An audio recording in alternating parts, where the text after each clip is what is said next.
A service of KIBMradio.com, the Internet's home for an all old-time radio.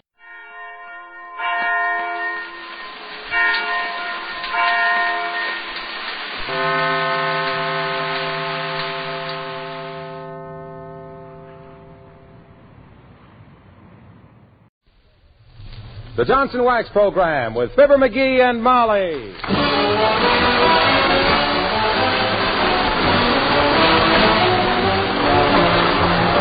The makers of Johnson's Wax products for home and industry present Fibber McGee and Molly with Bill Thompson, Gail Gordon, Arthur Q. Bryan, and me, Harlow Wilcox. The script is by Don Quinn and Phil Leslie. Music by the King's Men and Billy Mills Orchestra.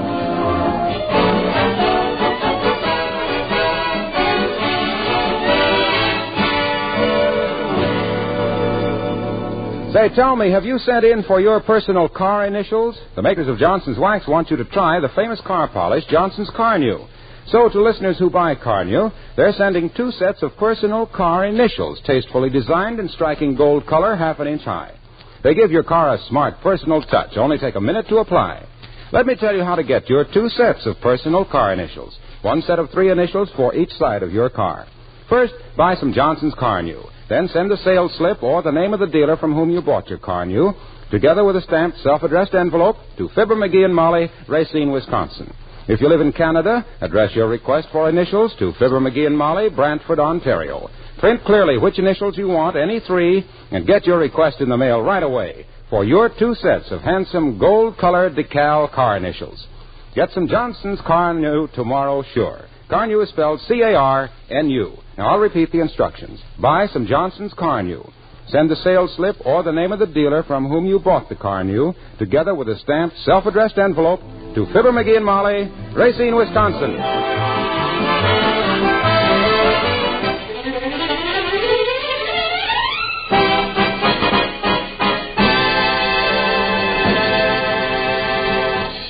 June, as the song has it, is busting out all over. The rich are varnishing their yachts, the poor are laughing at the coal dealer, and the great middle classes are planning picnics, like Fibber McGee and Molly.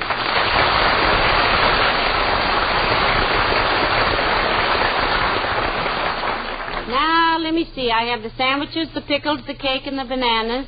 Did you put the root beer in the car, McGee? 3 big fat cases of it, kiddo. Nothing like a big mug full of root beer to wash down a sandwich.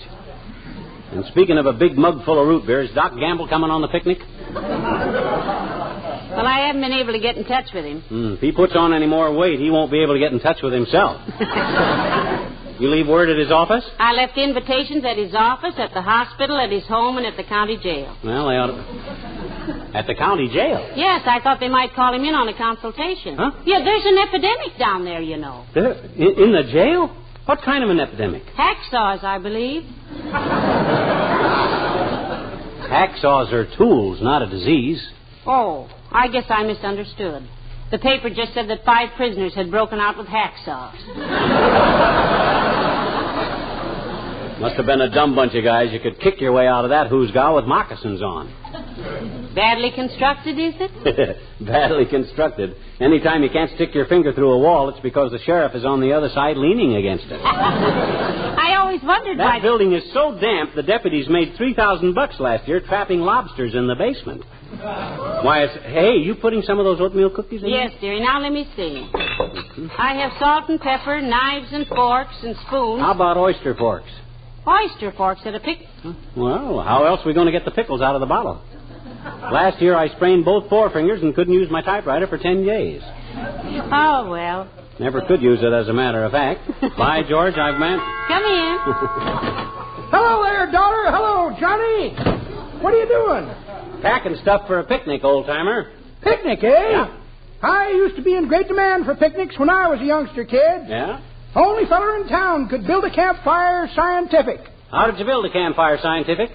Well, sir... Well, Sir Johnny, an old Indian showed me the secret. Oh. You take and dig a little trench in the ground, see? And you get some dry hickory twigs, sassafras leaves, and gum off in a pine tree. Yeah. You build a little pyramid out of the twigs, lay the gum on top, spread the leaves around, then lay a log onto it. Yeah? Then you drench it with kerosene and aim a blowtorch at it. Never fails.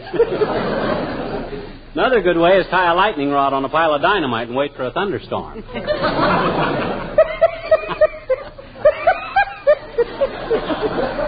That's pretty good, Johnny. But that ain't the way I heard it. The way I heard it, one feller says to t'other feller, says, I see where England has finally decided what to do with India. Is that so, says t'other feller. What they going to do with it? Just what everybody told them to, says the first feller. Give it back to the Indians. Well, may not be funny, kids, but it's topical. Say, would you care to come on this picnic with us, Mr. Oldtimer? No, you're sweet, daughter, but no thanks. You know what I always say? Fresh air's all right if you don't inhale. Well, I just dropped in to say howdy. Howdy. Howdy. Howdy. Howdy.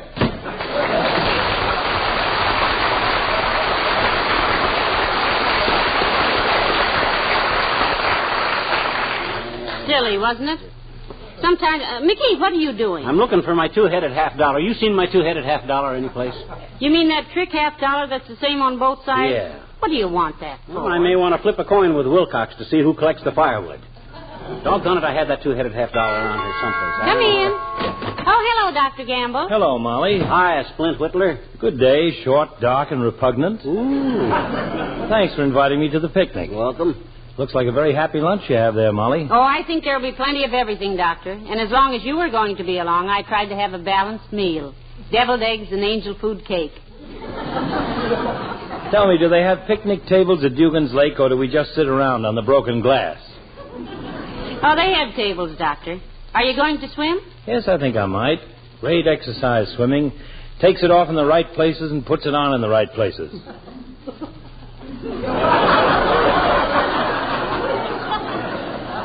You must have done most of your swimming at night when the best places were hard to find.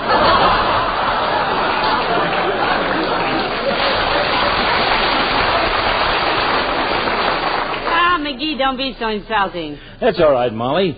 Did you ever notice that everybody at Dugan's Lake gets out the fishing tackle when McGee goes swimming? They want to go after the fish while they're still laughing. What time is this picnic, by the way? 4:00, Doc. I'll be there. I have a financial as well as a sentimental interest in that lake. Oh? Yeah, I dropped 3 souvenir $20 gold pieces off the dock last year, and nobody was able to recover them. I'll see you out there. 3 $20 gold pieces, eh? Doc lost them off the end of the dock, eh? Well, anything that mug can lose, I can find. Where's my swimming trunk? Now, you take it easy, dearie. You're not a very good diver, you know. For $60, I'll bring up the Lusitania. Come on, let's be the first ones at Dugan's Lake. Oh, brother, I can use $60 like Brittle can use peanuts. Get your hat, kiddo. I got the basket. You grab the ant powder. Come on, let's go. We got to get...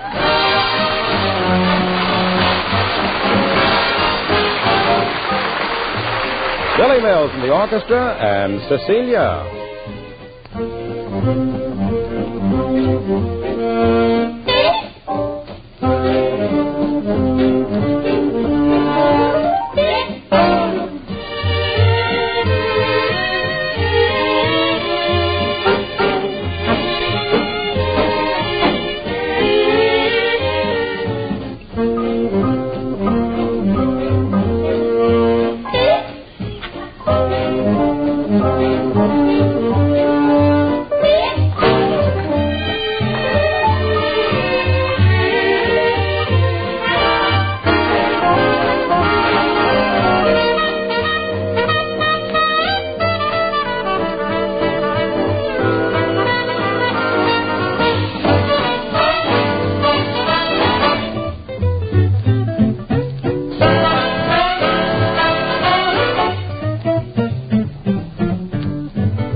wish you'd have had time to buy a new bathing suit, McGee. Those swimming trunks of yours are pretty moth-eaten. I know, but I got a sentimental attachment for them trunks. I saved a guy's life while I was wearing those. Really? Whose? Mine.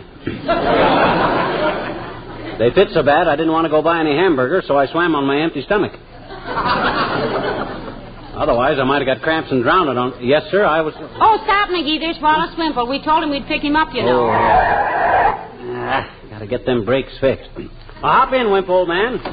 Hello, Mr. Wimple. Hello, folks. My, we're glad you could come on this picnic, Mr. Wimple. Yeah, how'd you get away from Sweetie Face for the day, Wimp? You mean my big old wife? Yes, did she object to your going on the picnic, huh? What could she do, Mrs. McGee? I just put my foot down. My gosh. At last, eh? You really put your foot down, Mr. Wimple. Yes, I did. I put my foot down and waited. Nothing happened. Then I put my other foot down. Nothing happened. So I just dropped out of the tree and ran like everything. What were you doing up in the tree in the first place, Wimp? Reading my bird book. Your what, Mr. Wimple? My bird book. And the silliest thing happened while I was sitting up in that tree. Yeah? A little bird flew up and squatted down on my head like it was a big egg. It was so cute. What kind of a bird was it, Wimp? That was the silly part of it, Mr. McGee. I looked it up in my bird book, and it was an Arkansas nuthatch. Did I ever tell you about the feeding habits of the green-winged Montana twiddle? Twiddle? Yes. A twiddle is like the South Dakota duck-billed gillfinch, except it has wing flaps. Oh. Well, during the mating season, which is from February to January, the twiddle eats nothing but radishes, and when it sings, it sounds like, pardon me, pardon me, pardon me. The female twiddle has a great...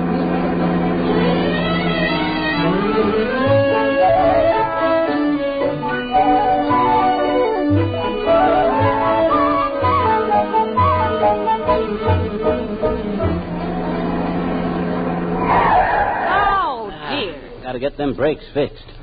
Well, here we are, Mr. Wimple. I guess we're the first ones here. You kids take the lunch over to the table. I'm going to slip my pants off in the car on account of I got my swimming trunks on underneath my pants on. You going to swim, Wimp? No, I don't think so, Mr. McGee. Oh. But if somebody will keep an eye on me, I might wade a little. I'll hang on to the end of your necktie, Mr. Wimple. Say, will you please help me with these baskets? Certainly, Mrs. McGee. I'll take this one, and you take that one. There's 3 cases of root beer in the back, Wimp. I'll be with you as soon as I take a quick plunge. My, these baskets are heavy, aren't they, Mrs. McGee? Maybe if I ate a few sandwiches out of them... Oh, no, Mr. Wimple. Not till everybody else gets here. Here, let me help you with that stuff, Molly. Hello, Wally. Hello, Mr. Wilcox. Glad you could come. Me, too. You can take this basket, Harlow. Just put it on the table over there. Oh, okay. You know, this picnic was a wonderful idea. I always think that... Where's Fibber? Well, he's in the trunk of the car putting on his back seat. What? Oh, wasn't that silly of me? He's in the back seat putting on his trunk. He wants to take a plunge before we eat. That's peculiar. When did he start feeling so athletic? I've been on picnics with him before, and he usually just here sits... I come. Watch this dive off the end of the dock. One side, everybody.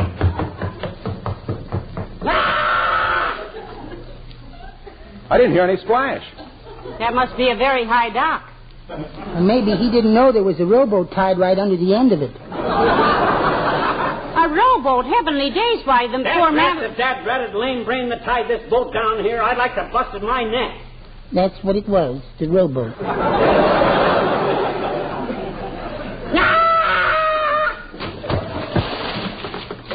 Oh, my goodness. Isn't this a wonderful day for a picnic? Can you think of anything more beautiful, Mr. Wilcox, than a lunch in the open with the blue sky overhead and the green grass underfoot? Yes. What, Harlow? Eating in an immaculate kitchen with a ceiling overhead and a gleaming Johnson's glow-footed linoleum underfoot. That's beauty to me.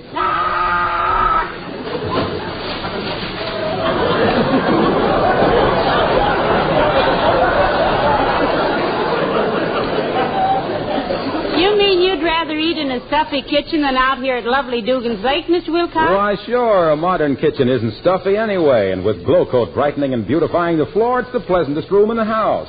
To me, the nicest room in the house is the hollow space under the front porch. Sweetie Face can't reach me there. Why, I often tell my customers, Wallace, that serving a meal in a kitchen that has a glow-coated linoleum is a picnic. Just as informal, just as cheerful. And if you spill something, you don't have to kick dirt over it or hide it under an empty carton. You just wipe it up with a damp cloth. Yeah, but I always say that you can... Hey, did you see that last dive? Cleans a hound's tooth, huh? Let's say as clean as a glow-coated linoleum. Huh? Why, when a housewife pours a little Johnson's self-polishing glow coat out and spreads it around... Hey. Waxy, please, take a day off, will you? This is a picnic, not a sales conference. Well, I was just saying that... Yes, Mr. Wilcox. I'm sure Racine won't mind if you relax a few minutes. Oh. After all, you'll have to get used to having Fred Waring and Bill Bivens handle it this summer anyway. Ooh, goody. Fred Waring and Bill Bivens. I just love Fred's music. I wish he was on for Johnson's Wax right now. Did I say something wrong? You just bit the hand that's going to feed you, that's all.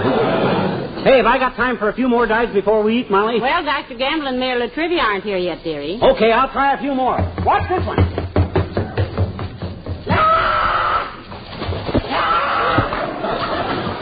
Hey, did you see that? He landed on his stomach and bounced. He certainly stays underwater a long time, doesn't he? Oh, yes. Yes. He's learned to hold his breath for 13 weeks at a time, Mr. Wimple. Options, you know. Oh, here comes Mayor Latrivia. You, Mr. Mayor, over here. Who's that with him? Oh, it's a little girl who lives across the street from you. Hello, Your Honor. Hello, Teeny. Hello, Molly. Hello. Well, now that everybody's here but Dr. Gamble, I guess I better go start the lunch, huh? I'll help you, Molly. So will I. Stay and eat with us if you like, Teeny. There's plenty of everything. I told you you'd be invited if you walked in here with me, Teeny. I'm the Elsa Maxwell of the picnic ground. Oh. Gee, it does look like you need more women at this party. Oh. What's that, a big fish? That's a matter of opinion, Teeny. Mr. McGee just dove off the end of the dock. Oh. Gee, this is going to be fun, I bet you. I love picnics, Mr. Honor. Not Mr. Honor, Teeny. Your Honor. My honor? No, my honor. You say Your Honor when you address me. Okay, my honor. No, look, you don't understand. The chief executive of the city is called His Honor the Mayor. Oh. Personally, I'd just as soon be called Mr. Latrivia, but custom decrees that I be spoken to as Your Honor or Mr. Mayor. You understand? Well, No. All right, I'll try to make it a little clearer. Now then, suppose you were the mayor of Wistful Vista. All right. Now, the first thing we got to do is have longer recess in the schools, I betcha. And then we got to give my teacher, Miss Yegley, a raise on account of she's so nice to little children. And then Now, just a minute, please, Teeny. This was just a temporary appointment. Oh. Purely hypothetical, for the sake of argument. Okay, Indian giver. If you were the mayor, I'd come up to you and say, "Ah, there, good morning, Your Honor." As it is, you say the same thing to me. I can't, I betcha. Why not? It isn't morning, it's afternoon. That's beside the point. I was merely trying to...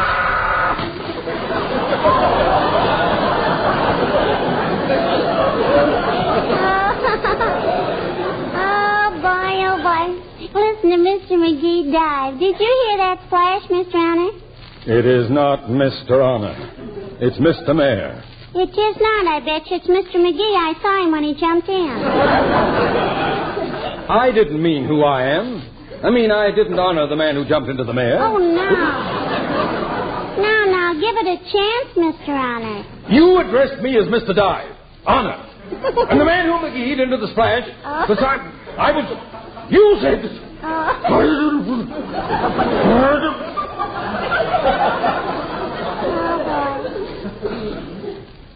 Teeny? Yes, Mr. Honor? When you grow up, if ever, you will be... Oh, wait, here comes Mr. McGee, Mr. Honor. Oh, boy, are those ever funny-looking bathing trunks, I bet you. Hi, Mr. McGee. Hi, Teeny. Oh, hi, Latriv. When did you get here? Just a few minutes ago. Huh. I took the liberty of bringing this little... this young lady. Oh. I hope you don't mind. Oh, my gosh, no. Sis, you're as welcome as the flowers in June. June was the name of a goat I had once. She ate a dozen roses, and it was a great improvement. Thanks, Mr. McGee. I just love picnics. No, you do, eh? Yes, I says you do, eh? Do what? Love them. Love what? Picnics. I know it. Hey, where'd you get those bathing trunks, mister? Where'd you get them? I was about to ask the same question, McGee. They seem to have a drape shape with a slack back and a drip hip. Yeah. These are my old track pants, Latrivia. I've clung to them like they're clinging to me right now. And just because I made the mistake of hanging them up for 20 years by the seat, Hey, is that safety pin still in there where I tore them a little bit? Sure it is, mister. It hardly shows unless somebody notices it. I was about to suggest that you... All right, everybody. Soup's on. Come and get it. Swell. I got a great appetite. Run and get the blanket out of the car, will you, Teeny? I don't want to catch cold in these wet trunks. Okay, mister. McGee, before you sit down, Huh? that safety pin, did you get congressional authority for that? Congressional authority? What has Congress got to do with a safety pin in my swimming trunks? Rent control. Coming, Mommy. Move over.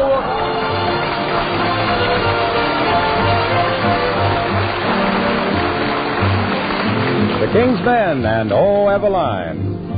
Oh, Eveline, my Eveline, oh, whisper to me, honey, you'll be mine. Way down yonder in the old cornfield for you I pine. Sweeter than the honey to the honeybee. I love you, say you love me. Meet me in the shade of the old apple tree. Heavy, heavy, heavy Eveline. Oh, Eveline, be mine.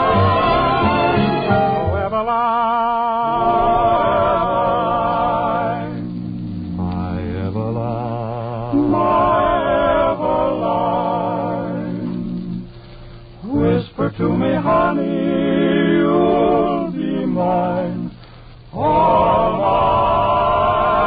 mine, way down yonder in the old cornfield. For you, just for you, I pine, sweeter than the honey to the honey bee.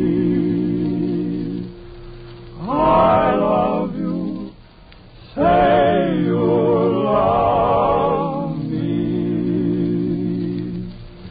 Meet me in the shade of the old apple tree.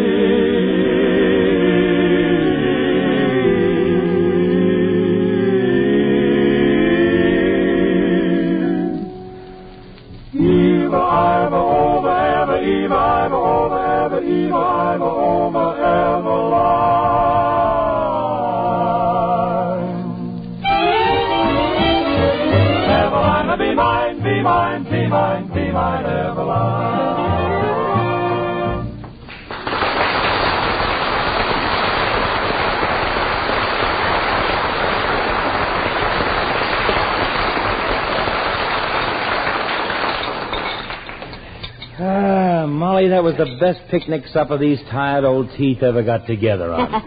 Well, thank you, Doctor. I was afraid for a while you weren't going to come. What delayed you, Fever Chart? Somebody tried to sneak out of the hospital without giving you his gold filling? No, one of the nurses asked me to remove a small wart that was bothering her. Oh, really? How'd you treat the wart, Doc? With considerable respect. Huh? His father is our wealthiest patient. Can I have another piece of that cake, Molly? Why, certainly, Doctor. As soon as Mr. Wilcox and Mr. Wimple and Teeny get back with some firewood, we'll make a fire and roast marshmallows, huh? No, you go ahead. But I'm going in the lake again in a few minutes, as soon as I think it's safe after eating. My boy, after what you stowed away, you are liable to get cramps in anything better than a heavy fog up until April of 1967. Furthermore, here come the boys and Teeny with some firewood. Bring it right over here, everybody. Here's mine, Molly. Dump it right here. That's right, and thank you. It's quite a hefty batch of kindling, Junior. What'd you tear down, a boathouse? Oh, look how much I got, everybody. Well, good for you, Teeny. That's wonderful. Just drop it on the pile there. Okay.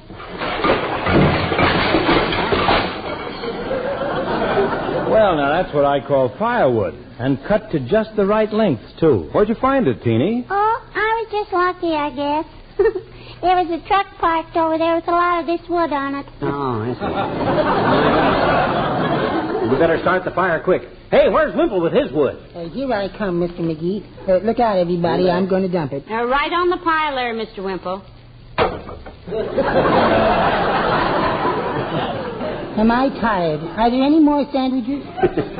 Sandwiches? Great Scott. He's already eaten enough to see the Turkish army through 4 campaigns.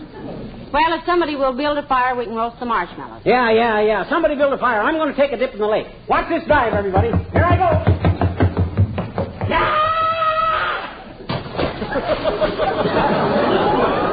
I never saw a man so enthusiastic about diving. What goes with him, Molly? Well, I suppose he has his reasons, Mr. Wilcox. I have a theory about it. People have been telling him to go soak his head for so many years, he finally caught on. Oh, well, gee, maybe he just likes to swim, maybe, huh? Nobody could like to swim the way he does, Teeny. Oh? He fancies he's doing the Australian crawl because he's down under so much. Well, he works hard. After all, he's made 57 dives that I've counted. 4 of them good. My goodness, he's awfully quiet. Why, of course he is. He's underwater, looking around. Looking for what? Well, frankly, he's trying to find some gold pieces Dr. Gamble lost off the dock last year. Gold pieces? Oh, that's very amusing, Molly. He's got the right idea, but the wrong dock. I lost them off the one at the other end of the lake. Well, my goodness, I'm going down and tell him he's wasting his time. I'll go with you. I want to see his face. And it's the first time I ever said that. Come on. Let's go down and break the news to him and ruin his day. Ah, poor McGee, and he's been working so hard at it. McGee, dearie, where are you? I'm down here under the dock. Why? We've got news for you, Bluegill. Doc lost his gold pieces at the other end of the lake. So what? I quit looking for them gold pieces 15 minutes ago. Well, then what are you looking for, McGee? I'm looking for my swimming trunks. Oh.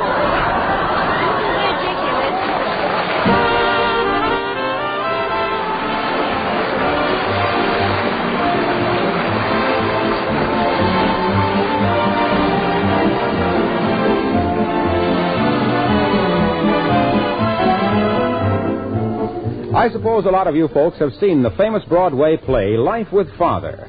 Well, next Saturday night, this hilarious stage comedy will break the world's record for long runs. Do you know how the property manager keeps the stage furniture and settings in Life with Father bright and shining? You guessed it. He uses our old friend Johnson's wax. The property man says, boy, is Life with Father ever hard on furniture. When we're on the road, it's just as if I moved my household every few days. The only reason our set looks so well is because we treat it well. We wax it regularly with Johnson's wax. Before the curtain goes up, we give the furniture a final quick dusting, and even in the glaring spotlights, the set always looks clean and shining. Unquote. Well, there you are, another polished performance for genuine Johnson's wax. Everywhere you go, you find this grand product protecting and adding sparkling beauty to all kinds of floors, furniture, and woodwork. America's favorite, Johnson's wax, paste, liquid, or cream.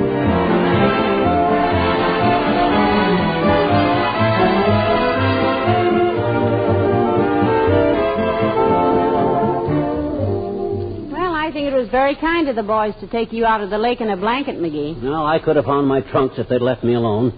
I barely got started. You'd what got started? Barely. Mm-hmm. Huh? Oh, yeah. Good night. Good night, all.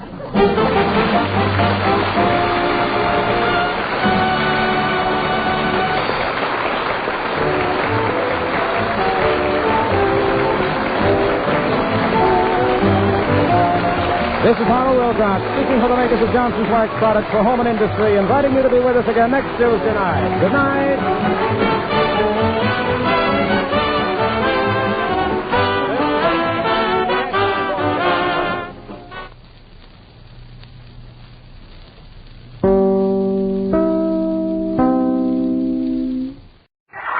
The Johnson's Wax Wax program with Fibber McGee and Molly.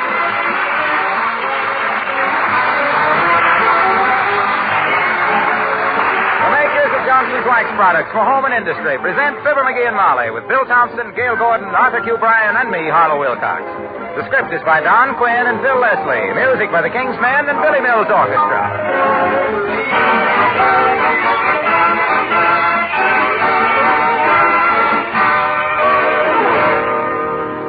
Well, there are no two ways about it. Cleaning and polishing your car is not the most pleasant job in the world.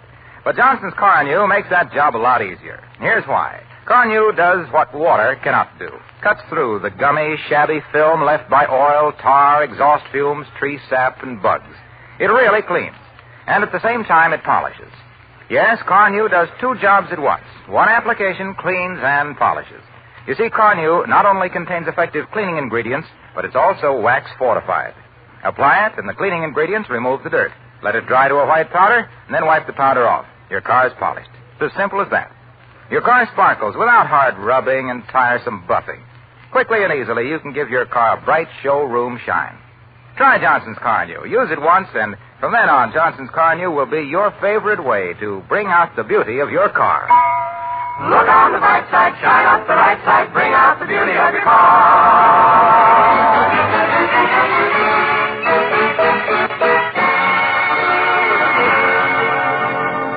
The fishing season opens today in Wistful Vista, and most of the population is out at Dugan's Lake with hook, hamper, and high hopes. Standing here on the boat landing, for instance, complete with fishing pole, life raft, bucket of minnows, and the family doctor, we find Fibber McGee and Molly.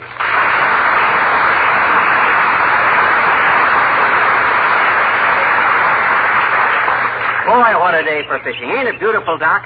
Look at that water, Molly. It's perfect. What water? I can't see anything but boats. Oh, sure you can. Look over there to the left. You see that stretch of blue between those two rowboats? Oh, no. They've closed in again. I should make a fortune today. Rowboats, gunwale to gunwale, amateur fly fishermen throwing hooks at each other, the air full of sunburn and blood poisoning. It's enough to gladden the heart of a medical man. If he didn't want to do some fishing himself. While you boys fish, I think I might take a little walk across the lake. Hey, you mean around the lake? No, across, from rowboat to rowboat. It should be quite easy. Well, what are we standing here for? Are we nature lovers or fishermen? Let's get with it. Okay. As soon as I get this life raft launched, I'll be picking bass out of this lake like fleas off a liver stable hound dog. I'll yank them out like a ward heeler rounding up the saloon vote.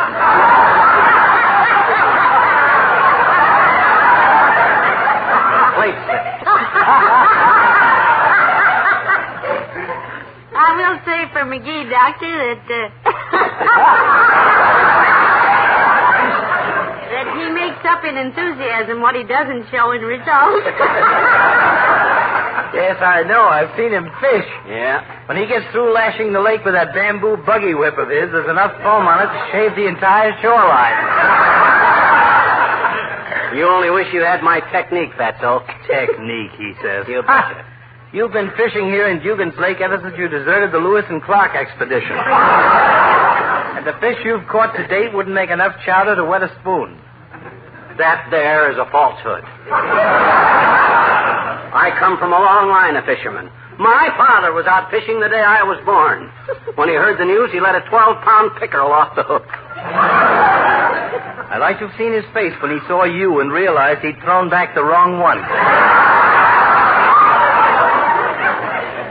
Now, listen, boys, this is all very stimulating, I'm sure, but did you bring along all this fancy equipment out here just to stand on the dock and yell at each other? Well, you're right, Molly, of That course. makes me tired. I merely wanted to point out that little Nightcrawler here only made one good catch in his life, and how he hooked you, I'll never know. Oh, Doctor. But he did have an awfully good line. Look, Big Chief Windbag. If you think you're so great with the bait, how's about a little competition?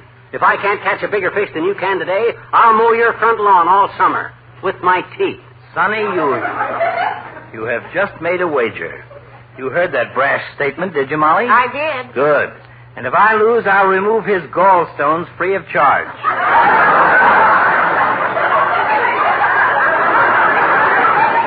I haven't got gallstones.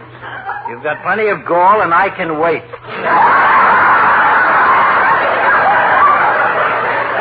Now, you're the witness, Molly. Well, it would be a little difficult to hold the stakes in a bet like that, boys.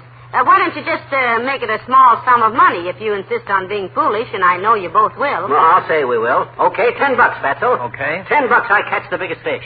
$10? Oh, Yeah. dear, there goes his cigar allowance for all summer. It's a bet, Chump. Good. Now, if you'll excuse me, I shall shove off for a small, secluded cove I know of, where there is a school of bass waiting for teacher. Oh, sure. See you here at sundown, amateur. You said it, vulgar boatman. And bring your checkbook. Save your breath, Catapuss. You'll need it for alibis when I take your dough tonight. Good luck, Doctor. Yeah, he'll need it. Look at him row that boat, will you? All elbows. I'd hate to have left the bounty with just him and Mr. Christian. Hey, help me launch this life raft, will you, kiddo? Aye, aye, sir. Which end goes in the water first? Well, it don't matter. Both ends float. Let's go. Okay. You take that side of the raft, and I'll take this side. Oh, hi, Wimp. Oh, hello there, Mr. Wimple. Hello, folks. I was wondering if you were going to come out today, Wimp. Everybody I know's out on the lake. Doc Gamble, Wilcox, Mort Toops, old McDonald from the bank. You a fisherman? Well, no, not very much at one, anyway. Though I did try deep sea fishing once. Oh. Have you ever been in Cuba? No, we haven't, Mr. Wimple. Is that where you went fishing? No, I went fishing in Tampa, Florida. When's what's Cuba got to do with it? That's where I came ashore. I hooked a big swordfish. He yanked me overboard and towed me into the harbor at Havana. Oh. Sweetie Face was quite annoyed. Sweetie Face? Yes, my little young wife. Little young. I thought it was big old. This was many, many years ago. Sweetie Face like the fish, Wimp? Yes, and she just loves boats. Yeah. For years, every time we went to New York, we'd spend hours down on the waterfront, watching the ships come in, till I spoiled it. Oh, how did you spoil it, Mr. Wimple? Well, one day we were watching the boats bringing in the Queen Mary, and I said to a man standing there, I said, you know, it always amazes me how many tugs it takes to get the old girl into her slip. And then everything went black.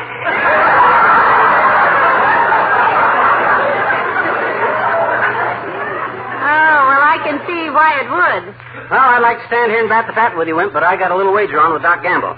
Give me a hand launching this life raft, will you? Oh, certainly, but don't you think... Let her down in the water now when I say the word, Wimp. Easy now, easy now. You got it? I think so. Clumsy old thing, isn't it? Well, it's nothing to take to the senior prom, Mr. Wimple, but it's all right. Okay, now, let her in easy. That does it. Now, come on, Molly, take my hand. Get in. There we are. Give us a shove off, will you, Wimp? Yes, I will, but don't you think... I can't talk now, Wimp. Time's wasting. Give it a shove. All right. But I really think... Attaboy, Wimp. Here we go. Well, we'll see you later, Wimp. Heavenly days, that was quite a push, wasn't it? We'll be 50 feet away from the dock before we need the oars. Yeah. But I better have them ready. Hand me the oars, kiddo, so I can... Oh, my gosh! Hey, Wimp! That's what I was trying to tell you, Mr. McGee. Your oars are lying here on the dock. Willie Nelson Orchestra, and I may be wrong.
life raft great for fishing from?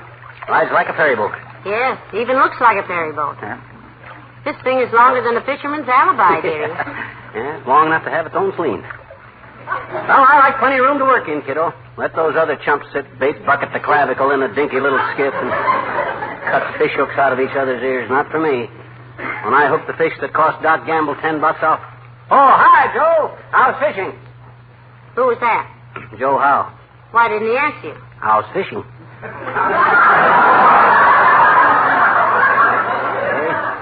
I'm sorry. Doggone it.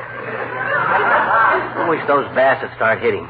Can you see Doc Gamble's boat from here? No, but the man in that rowboat over there just waved to me, but I can't see who it is. Which rowboat? My gosh, there's so many of them. I mean that blue one coming this way. Oh. Just beyond the green canoe next to the red motorboat, which is this side of the white dory.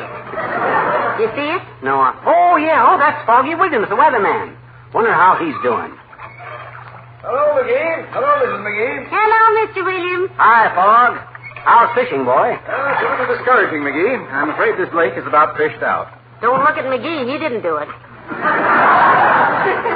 Well, it's getting pretty bad, Mrs. McGee. It's taken me 25 minutes to catch my limit.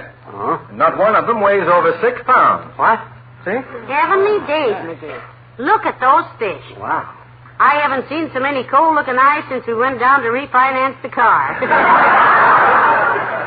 Well, that's not a bad little haul, Foggy. What kind of tackle you using? Same tackle I always use. Yeah. My 9-foot, 2.5-ounce handmade Hardy split bamboo rod with the nickel-silver ferrules, a triple drag anti-backlash Cravenshaw reel with a torpedo tapered HCB oiled silk fly line, and a 9-foot Churchill natural gut leader with a 3X tippet. Oh, that's nice equipment, Foggy. But what lure do you use? Worms. Well, it's nice you can get out on the lake like this now and then, Foggy. You keep pretty busy at the Weather Bureau, don't you? Yes, I do, McGee. I spent Sunday at the Wistful Vista Museum studying ancient methods of weather forecasting. Very interesting. Really? Did you find out how the ancient Egyptians forecast the weather, Mr. Williams? No, I didn't, Mrs. McGee. The Egyptian room was closed Sunday in honor of the occasion. What occasion? It was Mummy's Day.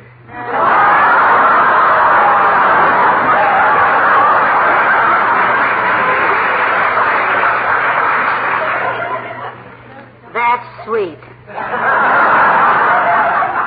You certainly have made a study of it, haven't you, Mr. Williams? Say, you spent some time in India, too, didn't you? Several years, Mrs. McGee. I was studying the monsoons as a guest of the Raja of Bhupoo. The Raja of Bhupoo? The Raja of Bhupoo. A small province west of Champur. Oh, way down there. Yes. Great baseball fan, the Raja was. Yeah? Loved baseball. Would have made a fine center fielder. Too bad he had to abdicate. He was the last Raja to reign over Bhupoo. Oh, why'd he abdicate? His province became overrun with all manner of wild game, elephants and tigers and so on. Oh. I still remember the cablegram he sent me when he gave up the throne. What'd it say? Rain called on account of game.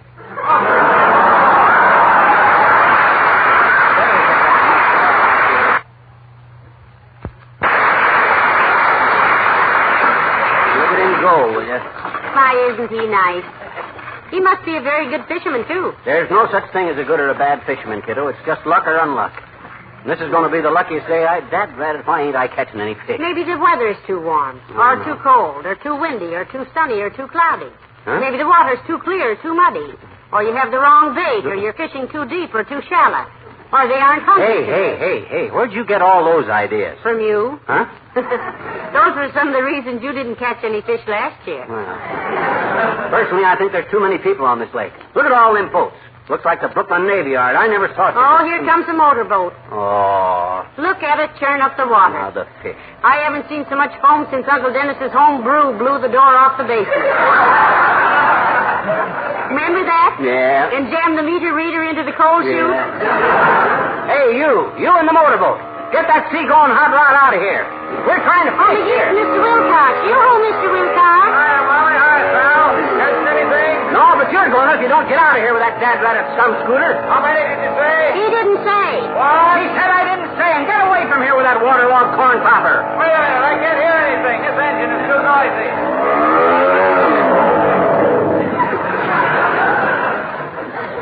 What'd you say, pal? I said it was wonderful meeting you out here, Junior. Just wonderful. If it hadn't been for you, I might have had a big fish on the hook. I might have stuck the hook in my finger, taken him off. Might have got an infection and had to go to the hospital. Might have had a bad siege of it. But fortunately, you came along just in time to scare all the fish away. You don't think he doesn't appreciate it, Mr. Wilcox, because he doesn't. See, he doesn't. Incidentally, are you fishing out of that contraption? Who, me? No. I'm just cruising around talking to a few friends. Well, you're getting fewer of them by the minute, boy. Why did you have to pick on the opening day of the fishing season? Well, I couldn't wait to tell them that the floor of this lake is just mud. Does that affect the fishing, Mr. Wilcox? No, but you know what the thought of a muddy floor does to a glow coat salesman. Oh.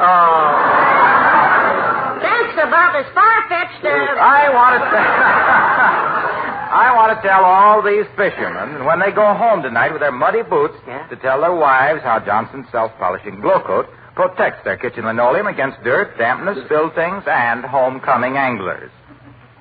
Say, that's good. Why, George? And speaking of anglers, you got more angles. I want to tell now that brightly gleaming glow coat luster brings not only added beauty, but also years of life to their linoleum. Good. How the fact that glow coat needs no rubbing or buffing, but shines as it dries in 20 minutes or less, gives them plenty of leisure time to sit down and listen to those tall stories.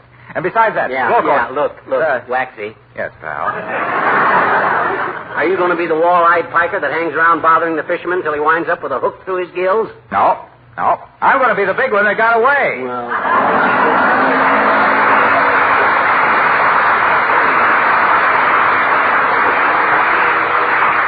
Well, that ought to scare the fish so bad they'll give up, McGee. Yeah.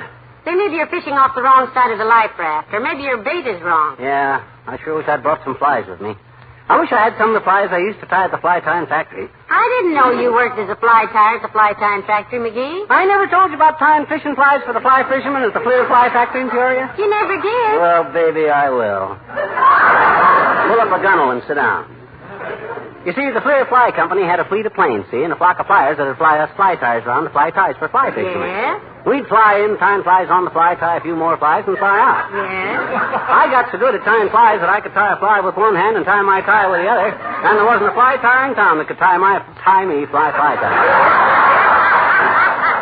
Because I tied twice the flies the other fly tyers tied, and when one of the Fleer's flyers flew me and my flies out for some fly fisherman, I guess I must have been the high-flyingest fly-tyingest fly-by-night fly tyer that ever tied a fly on. And between my high flying, my fly tying, and my tie flying, Fleer's flies, and my fleer... Hey, don't step out of the boat, Molly. Where are you going? Well, we drifted against the docks area. I thought I'd go up the car and get some cold cream. I'm getting a little sunburnt, you know. Okay, well, hurry it up now. We got to get back out there and catch some fish. Doc Gamble gets a bigger one than I do. Hey, mister, watch your boat. Huh? I'm fishing off the dock here. Oh, hello there, sis. Hey, Molly, here's Teeny. Oh, hello, Teeny. I'll be right back, McGee. Now, don't go away. Okay. Well, how you doing, sis? Oh, just dandy, I betcha. Oh, boy, am I having fun. What you fishing with? A bent pin, You are, huh? What you got on it? a string, and a paw. No, you don't understand. I'm trying to find out what you're fishing with. What's your favorite tackle? Oh, my favorite tackle. That's Willie Toops. He's the best tackle in the 4th grade, I betcha. Look, sis, what I'm trying to get at is this. What are you fishing for? Just for fun. Cut it out now. What do you expect to get? Home before dark. Look, I'll try just once more, Teeny. What kind of fish are you fishing for? Muskies. You mean muscalines in this lake? That's pretty silly, sis. Why is it? Why, nobody ever caught a muskie in this lake. You can't catch fish like that out here. You can't? No. Oh, gee, I'm glad you told me, mister. I'll throw it back. Huh? Oh, my God. Oh. Hey, what was that fish you threw in? My muskie. Huh? If you can't catch him in this lake, I'll fish for something else. Oh. Now be quiet, will you, mister?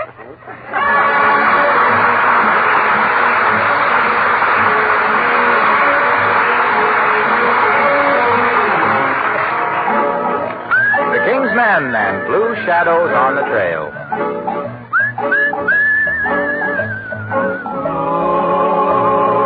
Shadows on the trail.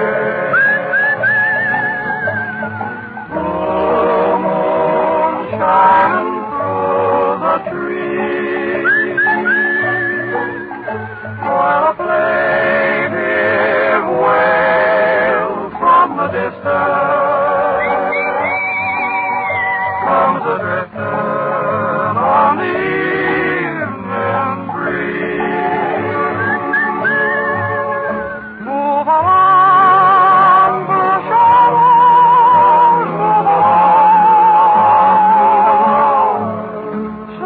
dawn will come and you'll be on your way. But until the darkness sheds its veil, there'll be blue shadows on the trail. Shadows on the trail. Blue moon shining through the trees. And until the darkness sheds its veil, there'll be blue shadows on the trail.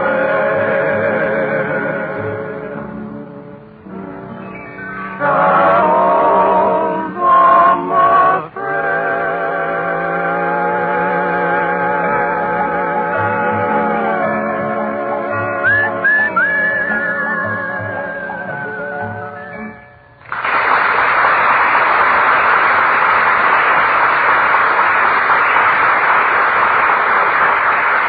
Well, I got all the stuff put in the car, kiddo. What'll I do with this fish, McGee? You've got quite an investment in this bass, you know. You said it, Snooky. Took me all day long to hook that beauty, but it was worth it. That's as nice a bass as was ever took out of Dugan's Lake, you know what? How'd you ever happen to think of baiting my hook with lipstick? That wasn't original with me. No? I've heard a lot of the girls tell about how they caught some poor fish with a little lip... Oh. Here comes Dr. Gamble. Where? Oh, can you see what he's got? Has he got a fish? How big is it? No, he's just pulling up to the dock, and I can't see if he's got any fish or not. Oh. Though I hope he has. Me too. I hope he's caught 40 fish. You do? Sure, I hope he's got 40 of the biggest fish ever caught out here. Well, that's very sporting of you, dearie. Yes, sir. And you know what the game warden will do to a guy that took 40 fish. On opening day, he'd plunk him into the pokey so fast that... Oh, hi, Doc, old man. Well, you give up? Are you kidding, Bluegill? Huh? I hooked into a big mouth bass out there that ran at least 15 pounds. Heavenly days. Let's see it. I can't. Broke my line and got away. Oh. But I've still got a fish on my stringer that'll beat anything you could catch. Oh, himself here landed a pretty big one, too, Doctor. Show it to him, dearie. Well, let's see his one first. Come on, show us the pitiful little crawdad you found dead on the beach, Doctor. First, you show me the pathetic little orphan minnow you found caught in a crack in the pier. Oh, now, for goodness sake, stop bickering and pay off the contest. I want to go home. So do I. Here's my fish, McGee. And here's mine. Weighs at least 4 pounds and 17 ounces. Mine's at least 6 pounds. How about it, Molly? You're the judge. Well, frankly, boys, I think we'd better take them home and weigh them. They look about the same size to me. What do you mean the same size? Mine is much fatter. So what? Mine's longer. Mine is wider. Mine is thicker, and furthermore, you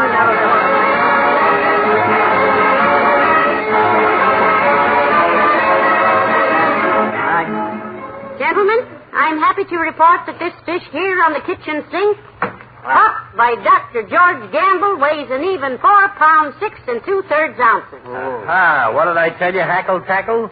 You can't fish in the same lake with me. Throw his tired little tadpole on the scale, Molly. Very well. My goodness.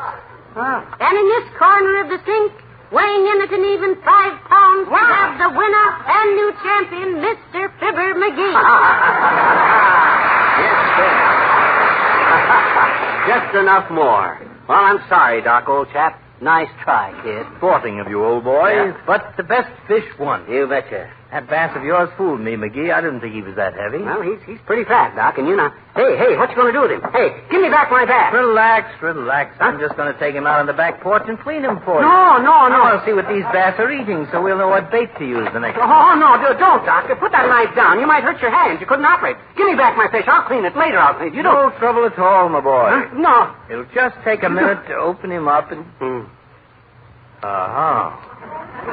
So that's why you insisted upon holding this fish on your lap all the way home.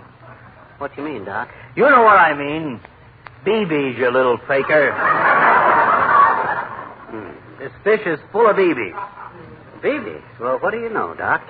Those bass will eat anything, won't they? You poured him full of shot, you little chiseler. Huh? Of all the rotten, dirty tricks, I ought to fix you so Doctor. Huh? Did you call me, Molly? Yes, I cleaned your fish in the kitchen sink, Doctor. You did? Yes. What shall I do with this handful of sinkers?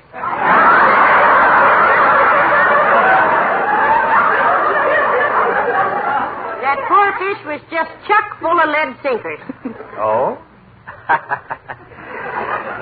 Those bass will eat anything, don't they, McGee?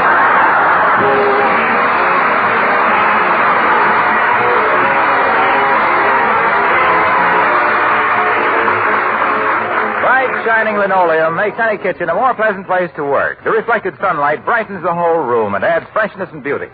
Bright, shining linoleum is yours if you use Johnson's self-polishing Glow Coat. Glow Coat brings out the colors, makes them richer and more cheerful. You'll be surprised when you see how much difference that added sparkle will make.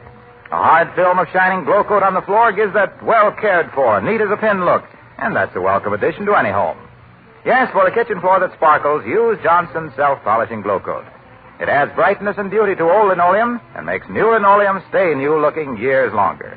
And remember, Glow Coat's so easy to use. There's no rubbing or buffing. You merely apply and let dry. Millions of homemakers have made their kitchens more beautiful this easy way. Try it, won't you? Ask for Johnson's self-polishing Glow Coat. There's just no easier way to bring out the beauty of your home. Look on the bright side, shine up the right side, bring out the beauty of the home.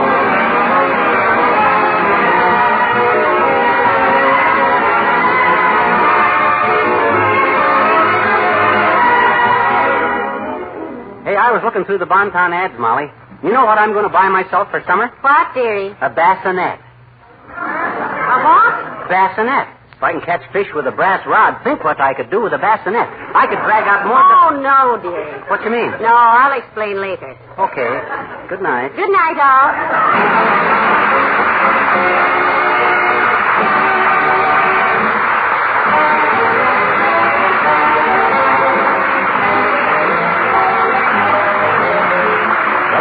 Johnson's Wax Products, Racine, Wisconsin, bring you Fibber McGee and Molly each week at this time. Be with us again next Tuesday night, won't you? Good night.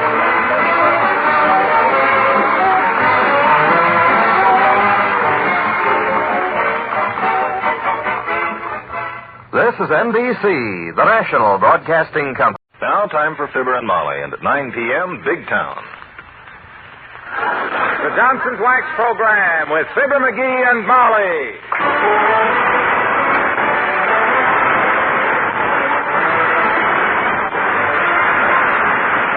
Johnson's Wax and Johnson's Self-Polishing Glow Coat present Fibber McGee and Molly with Bill Thompson, Gail Gordon, Arthur Q. Bryan, Dick LeGrand, Bud Steffen, and me, Harlow Wilcox. The script is by Don Quinn and Phil Leslie. Produced and directed by Frank Pittman with music by the King's Band and Billy Mills Orchestra.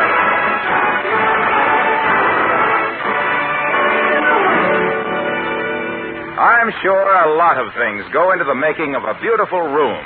But one woman gave me a hint about the importance of floors. She said that a beautiful room, like a lovely picture, needs a beautiful frame.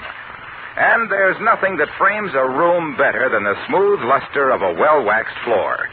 That, of course, is why Johnson's Paste Wax is a steady favorite with fine homemakers today, just as it was with their mothers and grandmothers.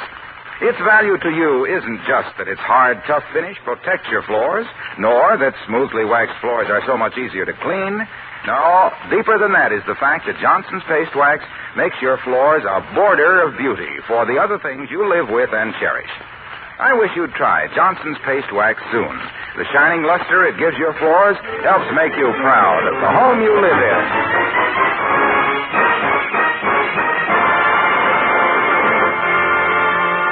In Wistful Vista, the last day of the month is warm, sunny, and delightful. In fact, as the man said when the florist truck tipped over and buried his wife under 3 tons of petunias, May couldn't have ended prettier.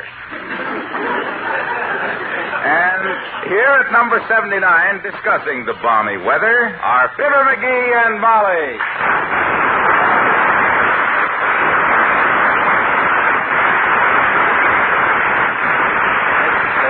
By George, a day like this makes me want to get outside and do things. Get out under the sun, under the blue skies, and let the soft breezes caress me.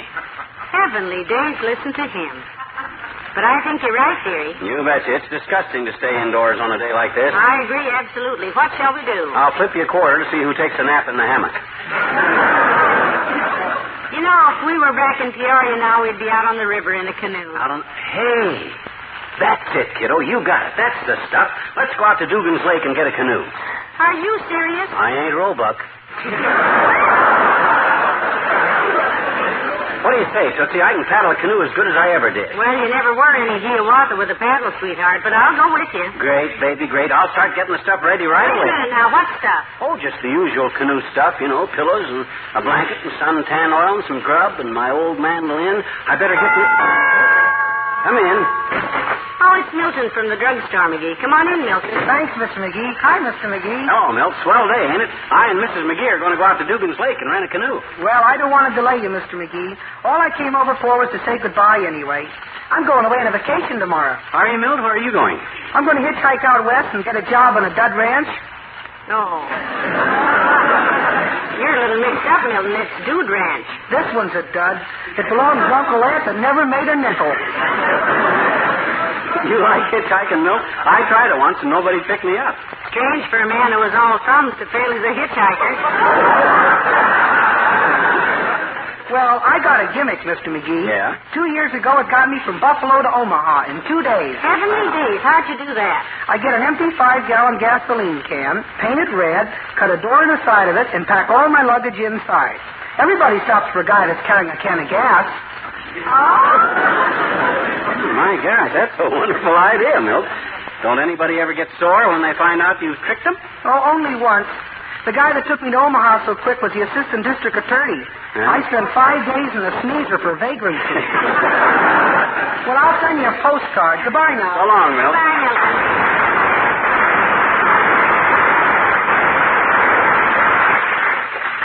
Nice boy, Milton. Yeah, good kid. A little irresponsible, but my gosh, you got to reach my age practically before you have real good common sense. Oh, dear. Hey, bring a bed sheet and a clothes pole, kiddo, and I'll rig up a sail on that canoe. You too, Captain Blind. You'll sail alone. You think I don't know how to sail a boat? My gosh, I read a book once that told all about how to sail a boat. Come in. Well, look who's here. Dr. Gamble, the beloved old physician and sturgeon, who is devoting his life to cheering the healthy, healing the sick, and overcharging everybody. Hi, blood count. Hello, Doctor. Hello, Molly. And good day to you, too, blabbermouth. I hope I'm not intruding. We're going out canoeing, Doctor. It's such a lovely day. Yeah. You mean, my dear, you are entrusting yourself in a flimsy little canoe with this ham-handed, overweight oaf? Look who's cracking about being ham-handed. Who tipped over the rowboat last time we went fishing? I ain't mentioning any names, but I could lift my foot and kick the medicine bag right out of his greedy little hand. McGee, now, I don't think... Now, wait a minute, Flapjaw. I'll admit I happened to be rowing the boat at the time, but I didn't expect you to give a yell and jump up on my shoulders. Could I help it if I sat on my fish hook? You cold-hearted, unsympathetic butcher's apprentice, you. Yes, you could help it. Yeah? You could buy an 85-cent tackle box to keep your hooks in. Oh. Hey, incidentally, you still owe me for that $40 rod and reel I lost that day. $40 rod and reel? Yeah. Ah! You mean that second-hand umbrella handle with the wooden spool fastened on it with a... Doctor, I could catch more fish with a long strand of macaroni tied to a bed slat and baited with 2 ounces of lint. You ever caught that? Now, boys, that's enough. Stop it. Well, he makes me tired. I make him tired. I get so weary talking to you, loud-faced, that I've got bags under my chin. 3 of them. Count them. I can see him. Oh, by the way, Molly, speaking of bags, I'm going away tomorrow. Vacation in the mountains. Oh, really? Well, I hope you have a wonderful time, Doctor. Yeah, you don't like the seashore, Ducky? Nope, not since I was mistaken for a battleship last year. Well, that's a fairly natural error, boy, but how'd it happen? Well, I was just coming out of the water after a swim. Yeah? Dripping wet. I grabbed up my towel and started away, and somebody said, going in to dry dock.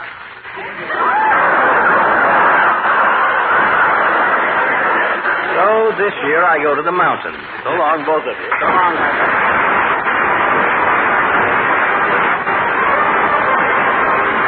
Willie Nelson Orchestra and 5'2".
read this list to you and see if I forgot anything that we'll need in the canoe, Molly. List? Yeah.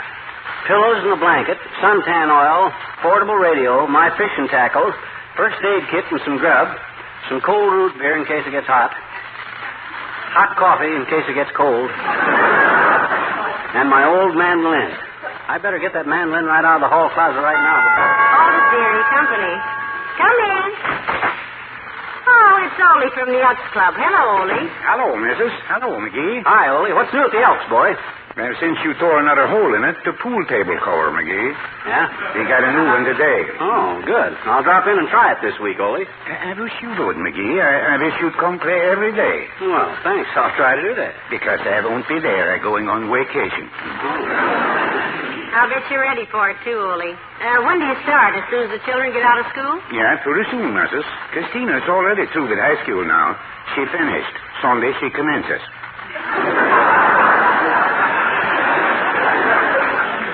Commences what? Commences working? In high school, McGee, you don't commence nothing. When you finish, you just commence. Sunday they have commenced me. Oh, I know. He means they have their commencement exercises, McGee. That's it, Mrs. Only my Christina, she don't need no exercises. She get muscles like a horse. Yeah, what's she going to be, a lady wrestler? No, Christina wants to be just a housewife. Huh? I tell her if she wants to be a housewife, she should study like her mother, domestic silence. You mean domestic science? I mean, if Christina learned to keep her mouth shut, she makes a fine wife, McGee. I go now, my missus wants some oranges from the market. I'll bet your children eat a lot of oranges, too, Ole. They're mighty good for them, too. Oh, sure. Refined oranges is very useful, missus. Useful, eh? Yeah, the last ones he got was just chock full of use. Very useful fruit. Well, I hope you have a nice vacation, Ole. Yeah, and hey, if I want to get in touch with you this summer, where'll you be, Ole? Well, I tell you, McGee, in my backyard is a hammock. There's a newspaper in it. Yeah? If you lift up the newspaper, underneath is Ole. Flat on my back in the hammock all summer, I'm used to donating my time.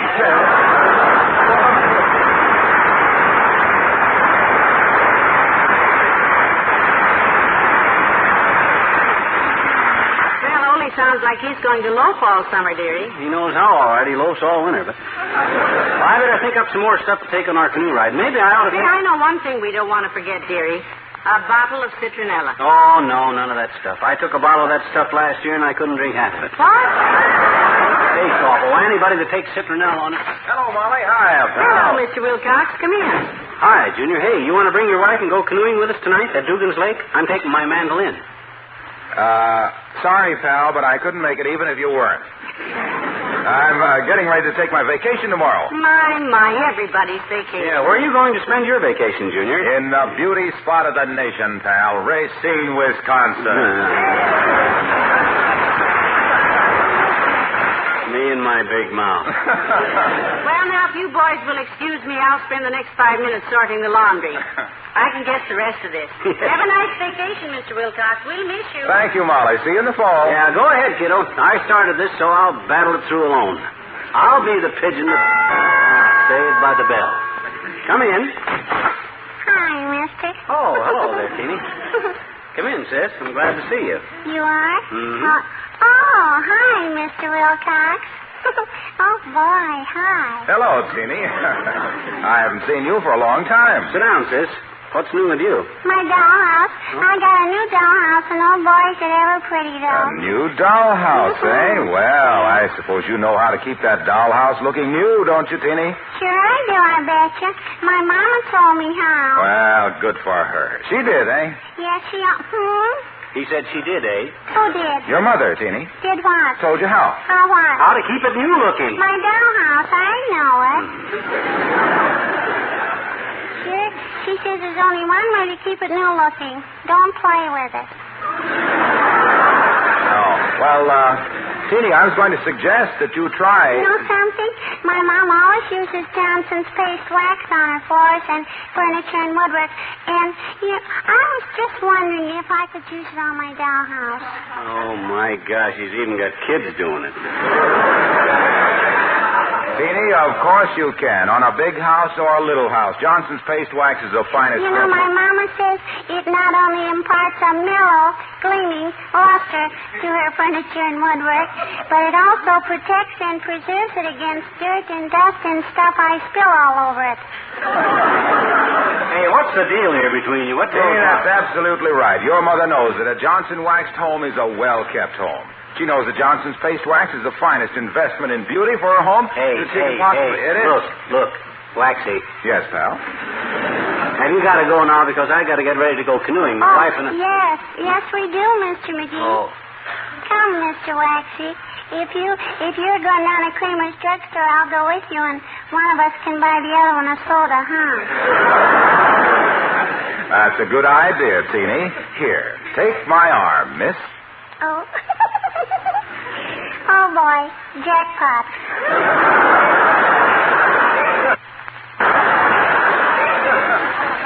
If Bully Toops asks about me, Mr. McGee, tell him I have a prior engagement.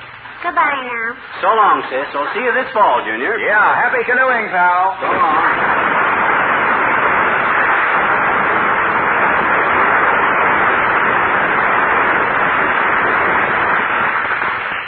She's a cute kid, even if she does act like... Hey, Molly. Yes, dearie? Let's be ready to leave here about sundown, huh? That way we can be on the lake in time to watch the moon come up, and I can play Harvest Moon on my mandolin. You know something I've been wondering, dearie? If you play the mandolin, who's going to paddle a canoe? Oh, don't worry. You won't get stuck with the paddling this time. Good. We can take turns. I better get my mandolin out of the hall closet right now and tune it up before we go. Just a minute, McGee. Come in. Oh, hi, Latrivia. Come in, boy. Oh, 'tis honor the mayor. Hello, Mr. Mayor. Hello, Molly. Hello, McGee. I just dropped in to tell you two I'm taking a little vacation. I'm leaving tomorrow. Yeah, how come, Latriv? The grand jury breathing down your neck again, boy? Now, McGee, I hope you have a nice rest, Mr. Mayor. Say, that's a lovely new sport coat you've got on. I particularly like the weave. Oh, this? Oh, thank you. I'm rather partial to this sort of material myself. Nice. Anytime I go looking for a sport jacket, I always pick a herringbone. You walk into the store nibbling on it, do you, Latriv? I beg your pardon? I wouldn't think there'd be any nourishment in it myself. Nourishment? In what? A herringbone. My gosh, I like to pick a drumstick myself or a pork chop bone, but a herringbone. Oh, now, wait. Let's not get into anything. You know, so McGee can sit up all night and pick on a plate of spare rib bones, but... Sure, you ought to try that, boy. I don't make a habit of gnawing bones in public, but if you hold a napkin in front of your face, you can get away with it. A herringbone, though, is a kind of... That's ridiculous. I meant nothing about eating, you understand? When I said I like a herringbone, I meant... Here, see the way this material is woven? That's a herringbone weave. You mean they teach those itty-bitty fish to weave as pork bones? My gosh, what'll they think of next? Do they swim in and out with a thread in their mouth, or do they stand on their tails and knit it with their fins? We've none. Neither one. Nobody said they fitted with their limbs. Now, Mr. Mayor. Don't shout. Yeah, calm down. Now, look, Latriv. This is your last visit here this summer. So tell me one thing, boy, and then let's forget the whole thing. Gladly. Do you like your herringbones kippered or plain? Because a kippered herringbone will be a pretty messy thing. I don't know anything about clippered herringbone. Clippered herringbone. Herringbone. Bone. Stone. I didn't say I ate the fish bone. The fish snake bone. No! But I said I kicked a wearing herringbone. A herringbone, please. A herringbone, please. Please. That's it. I'll leave. Have a nice vacation, Molly. You too, McGee. Oh, thanks, boy. And here, just go out this door here, Latriv. Gladly. No, McGee, that's the whole class.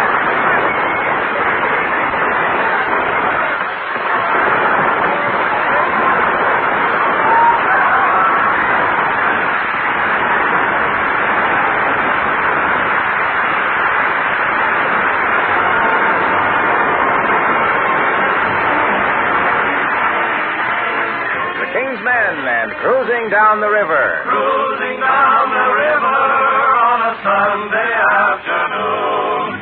With one you love, the sun above, waiting for the moon. And old accordion playing a sentimental tune. Cruising down the river on a Sunday afternoon. The birds above all sing of love, a gentle, sweet refrain. The winds around all make a sound like softly falling rain. Two of us alone together will plan a honeymoon. Cruising down the river alone on a sunny summer Sunday afternoon. Sailing down that old river on a Sunday afternoon. Hug a little bit, kiss a little bit, paddle on a bit, drift a little bit, waiting for the moon. Hear the accordion play, a sentimental tune. Cruising down the river on a Sunday afternoon. The little birdies up above all sing a little song of love, a gentle, sweet refrain. The little breezes all around are whispering a little sound like softly falling rain. The two of us together will plan our honeymoon. Cruising down the river on a Sunday afternoon. Cruising down the river on a Sunday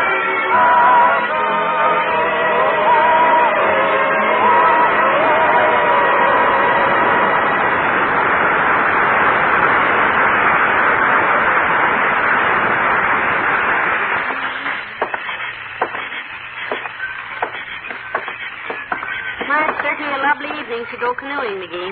Where do we rent the boat? Right over here at the end of the dock. Hey, Bud. Hey, Bud.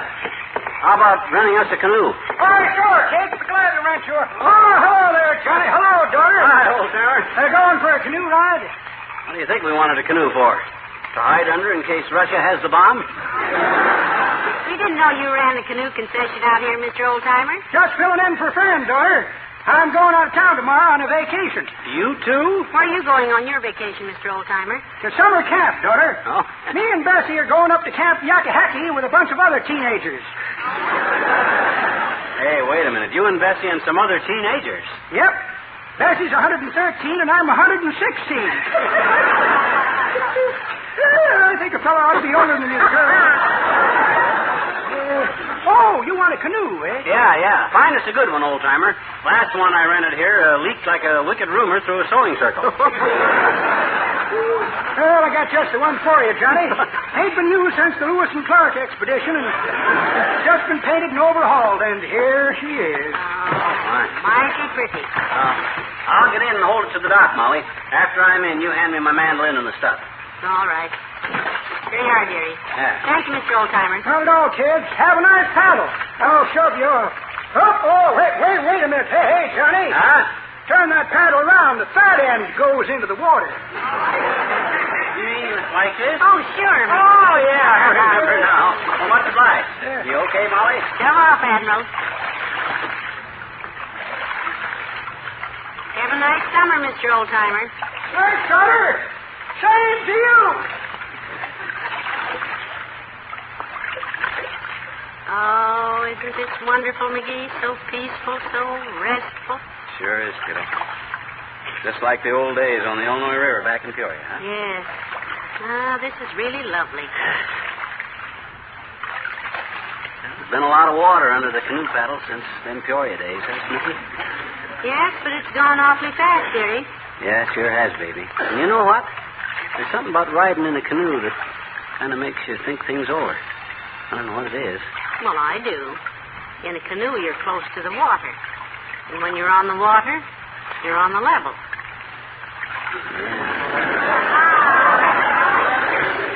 What do you say we just drift for a while? That's nothing. Wonderful. Great idea, mine, huh? Second greatest idea I ever had. The second? My greatest one was marrying you. Well, thank you. I'm glad I'm at the head of the list. I'd hate to play second fiddle to a canoe. Hey, speaking of second fiddles, I play first mandolin in this orchestra. Hand it here, will you? Sweetheart, on a lovely evening like this, I can't even whip up a protest on the mandolin playing. Here you are. Much obliged. Here, you take the paddle. Can you reach it? I think so. Oh! I'm sorry, dearie. It slipped out of my hand. Can you reach it? My gosh, kiddo, I can't even see it. It's getting too dark. Which side you drop it on? Oh, I don't even know that. Well, oh, dear, what do we do now? Do what we always do when we lose the paddle on canoe trips. Paddle with the mandolin. Okay, but I sure hate to. Personally, dearie, I think you paddle with it better than you play it. You're not just saying that just because you believe it. Yes. Well, here we go. Cruising down the river, da-da-da-da-da-da-da.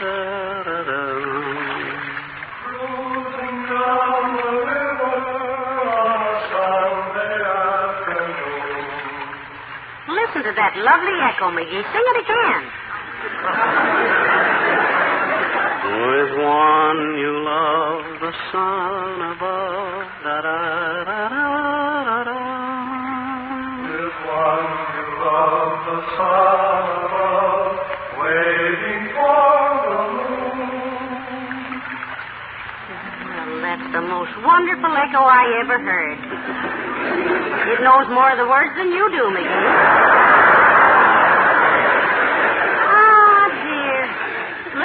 Sit here and listen until maybe September, huh? Okay. Together we'll plan a honeymoon,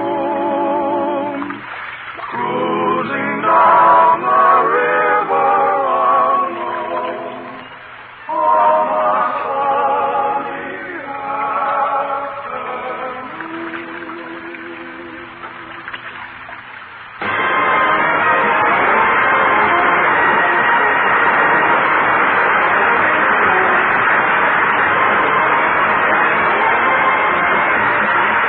On a sunny return in a moment. In addition to beautifying your home, you also save time and money when you beautify your floors with Johnson's Paste Wax.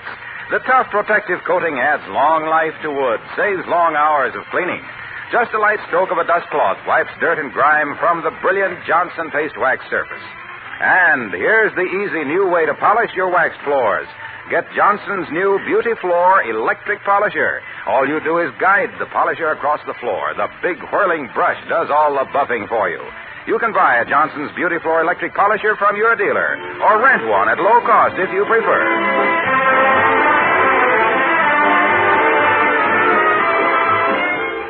Ladies and gentlemen, until next September 13th, we turn you over to the musical hands of Ken Darby and the King's Men.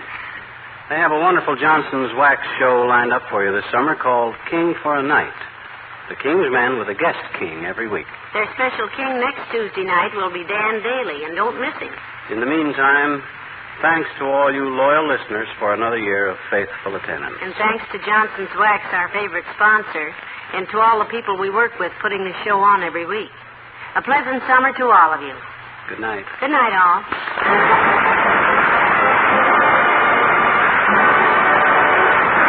Little McGee and Molly will return next September 13th. In the meantime, the makers of Johnson's Wax and Johnson's Self-Polishing Glow Coat, Tracy, Wisconsin, and Brantford, Canada, bring you Ken Darby and the King's Men with their guest King for a Night each week at this time. Next week, we greet Dan Daly. Be with us, won't you?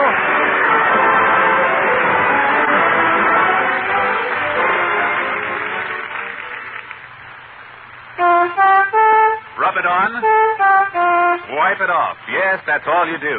It's that easy with Johnson's Carnew, because one application of Carnew cleans and polishes your car. First, Carnew cleans the finish, cuts through traffic tarnish and road film that water can't touch. Second, Carnew polishes the finish, makes the whole body sparkle like new. Tomorrow, ask for Johnson's Wax Fortified Carnew at your nearest dealer or service station. Cleaning a car can be hard work, but Carnew saves you a lot of that work while giving your car a Sunday shine. Remember, rub it on, wipe it off. That's all you do with Carnew.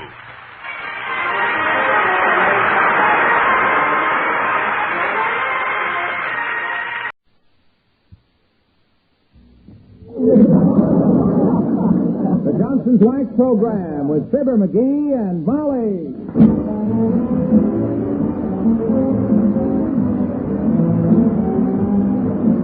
The makers of Johnson's Wax and Johnson's Water Repellent Glow Coat present Fibber McGee and Molly with Bill Thompson, Gail Gordon, Arthur Q. Bryan, Dick LeGrand, Cliff Arquette, Bud Steffen, and me, Harlow Wilcox. The script is by Don Quinn and Phil Leslie. Music by the King's Men and Billy Mills Orchestra.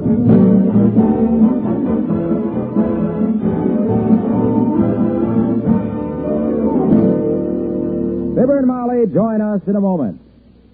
There's something special about the message I have for you tonight. Now, you've heard me talk about the wonderful water-repellent quality in Johnson's Glow Coat. This means better protection for your floors, for water doesn't penetrate that hard Glow Coat surface. It means less work, less hard scrubbing. It means money saving, too, because water-repellent Glow Coat now lasts up to 4 times longer. But if you haven't tried it, this is the time of all times to do so. Because right now at your dealers, you can get 1/3 more Glow Coat at no increase in price. That's 1/3 more of the new Glow Coat with its new water-repellent properties at the price you'd usually pay for the regular amount. Get this wonderful self-polishing floor wax now when you can get it at such a bargain. Look for the special giant cans, either pints or quarts, that give you 1/3 more at no increase in price. Get Glow Coat in the giant cans at your dealers tomorrow.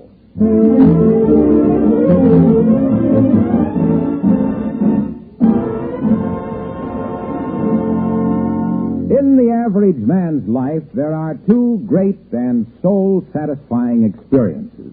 A, falling in love, and B, going fishing.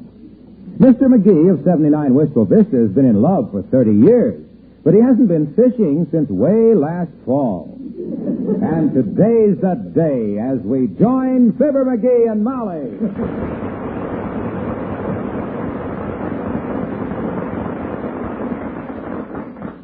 Boy, oh boy, oh boy. Opening day, Molly. I can't wait to get out there, kiddo.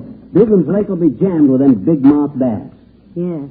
And big mouth fishermen talking about last year's big mouth bass. Yeah. You betcha. And I'll be the biggest of the big... Huh?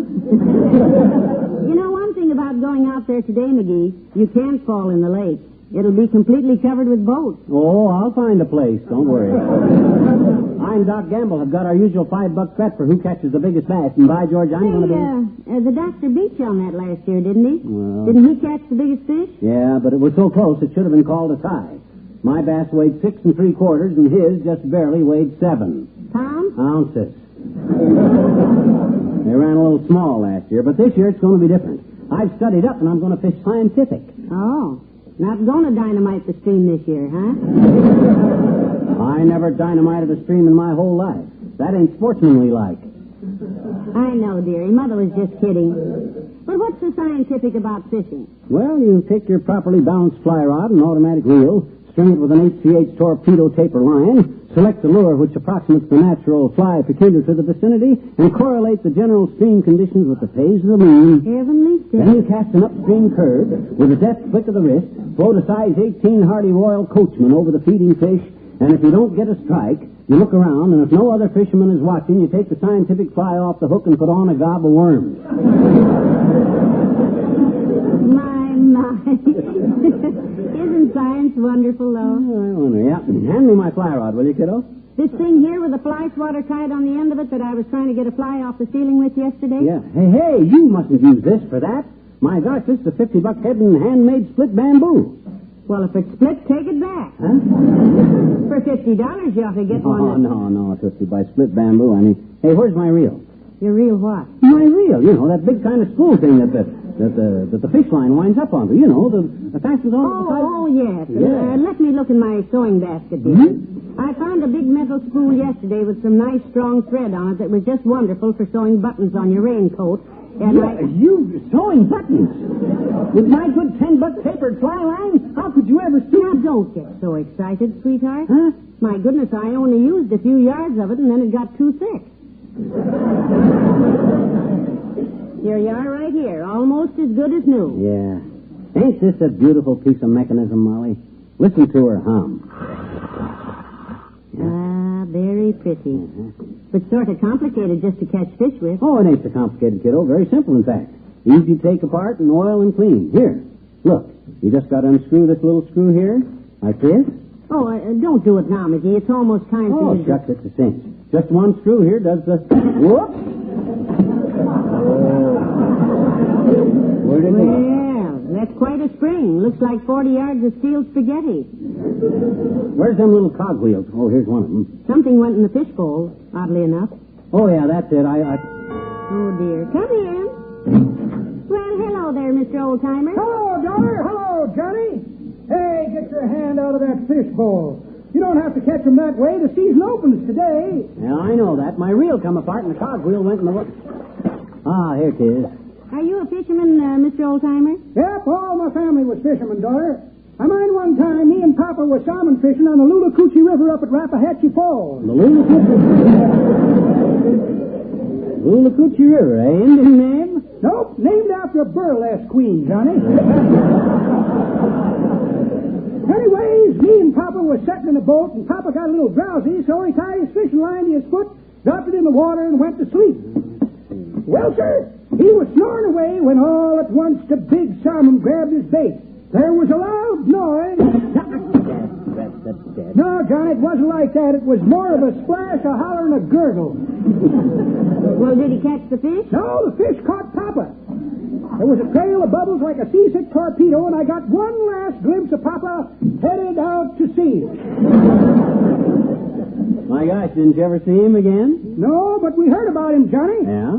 4 years later, the fish hatchery reported 160-pound salmon had just left over Rappahatchee Falls wearing a soggy old khaki hat and a pair of blue jeans with barnacles on them. You mean? Yep. Papa had come back to spawn.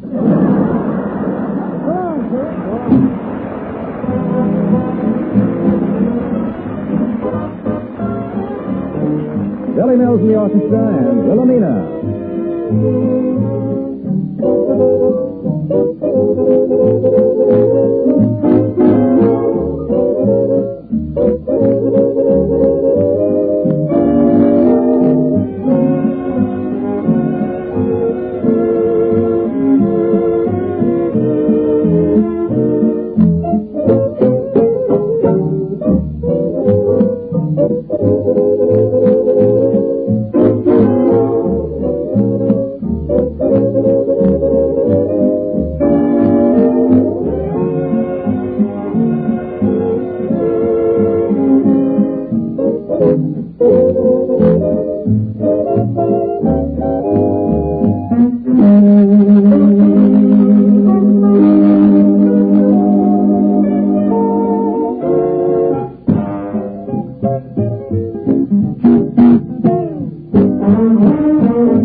Doesn't the lake look pretty today, McGee? I'll look at the lake when I get this dad-rat reel put back together again. Makes me so darn mad. Me sitting here on the running board working and all these guys going past with their big strings of fish and... Here comes one now. Hello there, lad.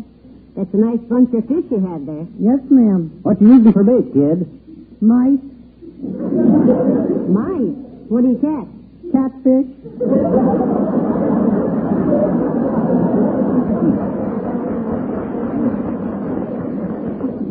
Smart alley kid. I can never get this fly reel fixed. Aren't you turning that little go screw the wrong way? Nope. Ordinarily it turns clockwise, but with daylight savings, you got to... Now where did it? Now where did it? Now. Hello there, Molly. Hello, McGee. Why aren't you fishing? I'm trouble with my reel, Latriv. As soon as I get this thing assembled again, I'll show these amateur bait wasters what fishing really is. I got a bet with Doc Gamble, $5 for the biggest fish. Yes, I know. That's an annual wager between you, isn't it? No, just once a year. That's what he said, McGee. Yes, but I'd rather not hear about it. I am against gambling.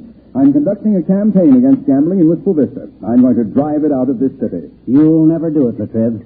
I'm afraid gambling is human nature, Mr. Mayor. Oh, I'll do it, all right. I'll bet you don't. I'll bet I do. How much? I'll bet you $50 against...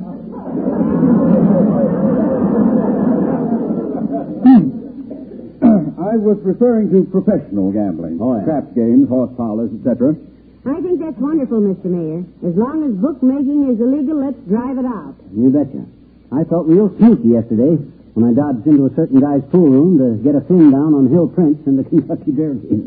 Hill Prince? Yeah. That was a silly bet, McGee. Huh? Your host is the horse to beat. You really think so, Mr. Mayor? Think so? I put $100 on... Well, I mean, if a sports fan can't get to the track, and in certain circumstances, I feel that... What time is it? I've got to be going. Good fishing, McGee. Good day.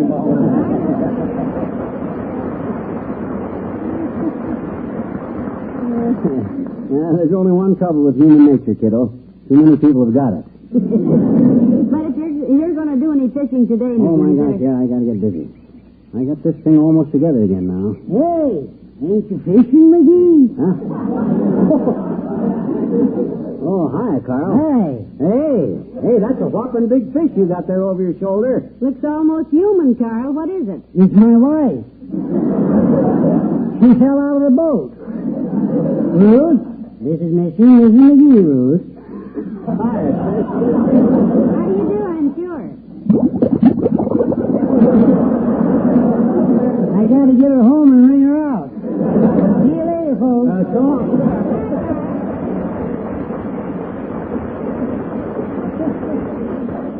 Fine state of how do you do. Everybody fishing but me, and old Doc getting a 2-hour start on me. I wonder where he is. Maybe Mr. Wilcox knows. And where's Mr. Wilcox? Right here, pal, and why aren't you fishing? I refuse to answer that question, Junior, on the grounds that it might incriminate me of being an idiot. There's trouble with his fishing reel, Mr. Wilcox. Yeah, have you seen Doc Gamble, Jr.? Has he caught anything yet? Have you seen him? I just left him, pal. He caught something that had him all excited. He was yelling and jumping up and down. Heavenly days. What'd he catch? He caught his hook in the seat of his pants. Well, that's one sucker you won't have to play. Hey, have you caught anything yet, Junior? No, I'm not fishing, pal. As a matter of fact, I don't know much about it. What kind of a line do you use? Oh, I use an Ashaway double-tapered HCH, Junior. What kind of a line is it?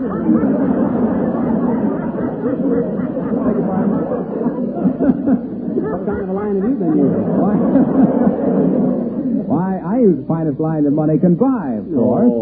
The S.B. Johnston line of fine waxes and polishes. And specializing at this particular time in the sensational offer of Johnston's water-repellent glow coat in the giant-sized can. Yes, you've already told us about that, Mr. Wilcox. And if you ain't fishing, Junior, what are you doing out here at Dugan's Lake? Well, I'm sticking advertising leaflets under the windshield wipers of all these cars, pal. Oh? The leaflet is entitled, What to Tell Your Wife When You Get Home from Fishing and Track Up the Kitchen Floor with Your Muddy Boots.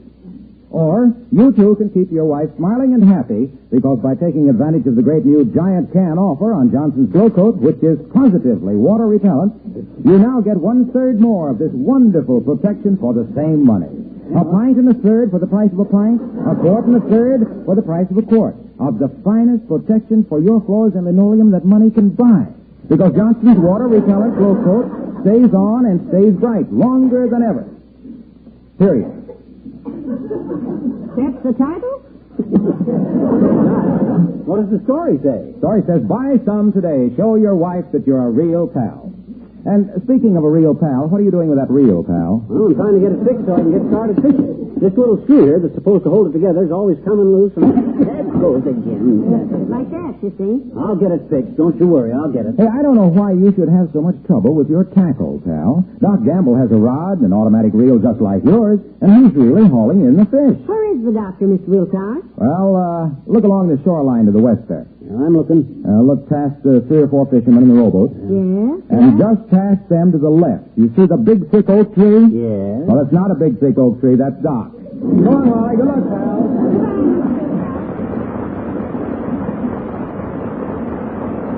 Grab the lunch basket, quickly. Let's get over there. I think I finally got this fly reel put back together now. Come on. I can tie a fly on while we walk along. Fine. Maybe it will. Oh, look at the string of fish that man has. Wow. Hey, Bud. How'd you catch all them fish? You dive for them? Nope. Just a bamboo pole and a worm. What made you think I was diving for them? Well, those goggles you're wearing around your neck. Oh, those. Well, I always catch cold when I go fishing, and the doctor told me to always goggle my throat.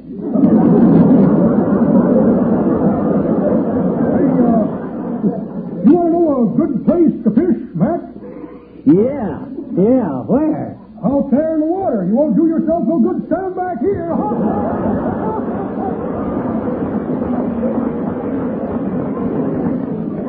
Friendly little group-fish fisherman. Yeah, well, I'll show him who's a fisherman. Come on, let's walk up to where Doc Gamble is. Oh, hi, Ole. Hello, Ole.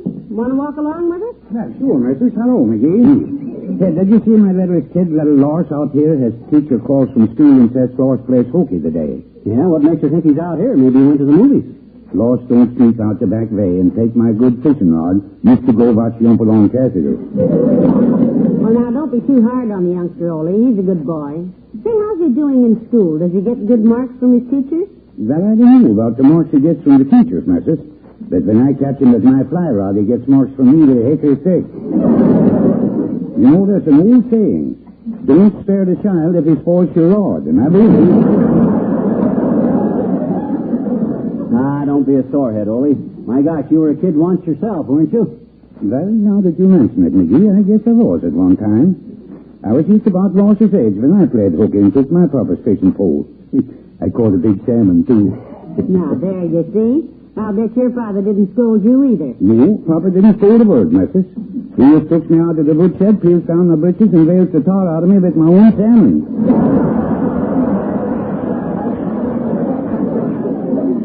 Now, we can't talk anymore, Ole. I happen to know where the biggest bass in this lake is.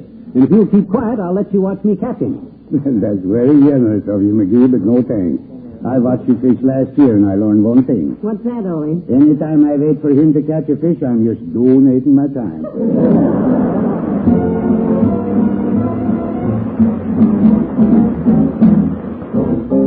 King Sam and the old Piano Roll Blues. I want to hear it again, I want to hear it again. The old piano roll blues.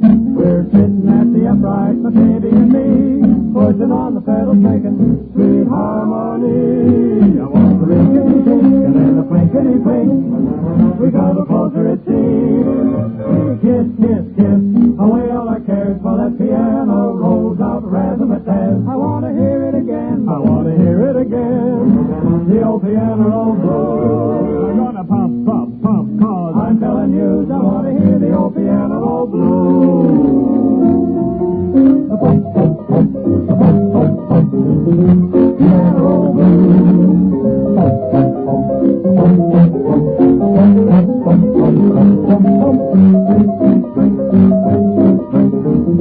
Piano roll blues.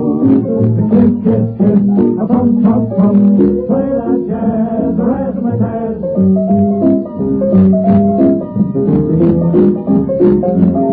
I want to hear it again, I want to hear it again. The old piano blues. We're sitting at the upright, my baby and me, pushing on the pedals, making sweet harmony. Here goes the rinkety-tink and then the plinkety-plink. We got a closer and squeeze and kiss, kiss, kiss away all our cares. The old piano plays that razzmatazz. I want to hear it again, I want to hear it again. The old piano roll, the old piano roll.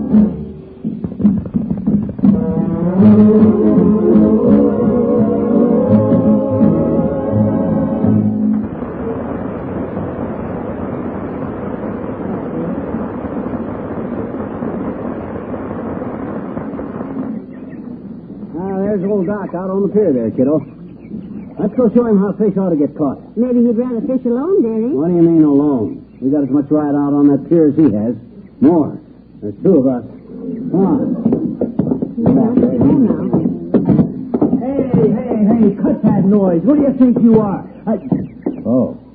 Hello, Molly. Hello, Doctor. Hi, amateur. Having any beginner's luck? Sure. Look, you little wall-eyed piker, go fish someplace else. Huh? I'm fishing off this pier. I was here first. Now, that's rather a selfish attitude, Doctor. Besides, McGee can probably give you some good advice. I'll say I can. My first advice is go jump off the pier. It's going to be too crowded with all three of us out here anyway. Keep your voice down to a roar, Noisy. There's fish in here. They're going to stay in there, too, the way you're handling that tackle. Look at that sloppy backcast of his, Molly. Where'd you learn how to handle a fly? On a garbage dump? Now, look, you pesky little... Boys. Well, Stop this bickering. It makes me tired. Yeah. After all, this is a sport. This is a sport? Well, gee, Look, Docky, I'm just trying to be helpful, that's all. Now, here's the proper way to cast. Now, don't you tell me. Now, you watch this, boy. You keep the elbow bent and the arm high, see? Start the back cast slow, with power at the end of it, then in perfect rhythm, bring it forward, apply extra power at the completion of the cast, and follow through. Like this.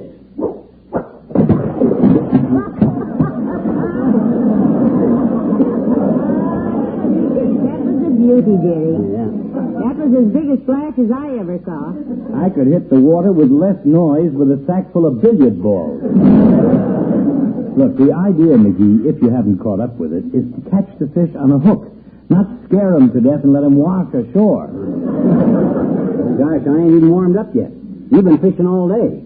Don't forget we got a bet on $5 to the guy that catches the biggest big mouth. Hey, Bud, get out of here. Can't you see we're trying to fish? Keep quiet. Look who's telling somebody to be quiet. Porky Pig telling Emily Post about finger bowls. Look, you guys, you know you're fishing off a private pier? You could get as much privacy as this in Times Square.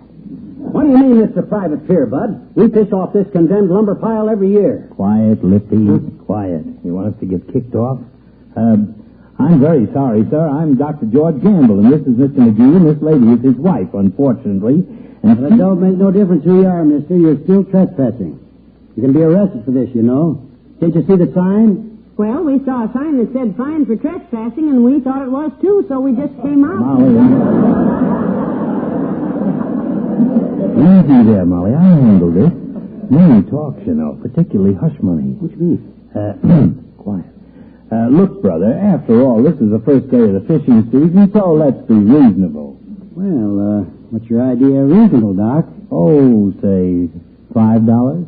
Yeah, $5. Give him 10, Doc. That's 5 for each of us. You owe it to me anyway when I catch the biggest... Give him your own thing, Chisler. Here you are, mister. Yeah, Bud. Well, thanks. That's mighty nice of you, fella. Well, good luck. Just a minute, sir. Can they fish all day for the $10? As far as I'm concerned, lady, they can fish all year. They ain't my pier. I was just passing by. What? Why, you...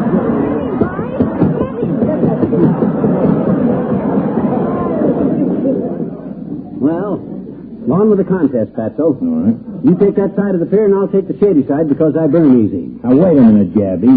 Hey, incidentally, what took you so long to get out here today, anyhow? I'm in trouble with my reel, Doc. It keeps falling apart. Oh, let's see it, McGee. We bought these rods and reels the same day at the same place. They're just alike. I don't have any trouble with mine. Here, let me see yours a minute. Here. Yeah. See where your reel has this little bolt here that holds the spring in the reel? Yeah. Well, his is just like it, only it doesn't hold the spring in. Yeah. I think they put a cuckoo clock spring in by mistake. It jumps out every hour on the hour. Yeah. Otherwise, Doc, both these rods have the same bounce, the same reel, the same... You talk too much. Now, I got work to do. Give me my rod. Hey, get away from me. Think I've located old Muley, the biggest fish in the lake. Old Muley? Where? Over there by that big rock. Oh, swell. Now stand back, both of you. I'm going to cast. Wait a minute, you little burglar. I located that One fish. side, Doctor. Wow! A strike! One strike. Throw again, No. McGee. Look, he's weighed something. Keep your rod up, McGee. Don't give any slack. Now, don't tell me how to land a fish. Watch this. Take it easy now.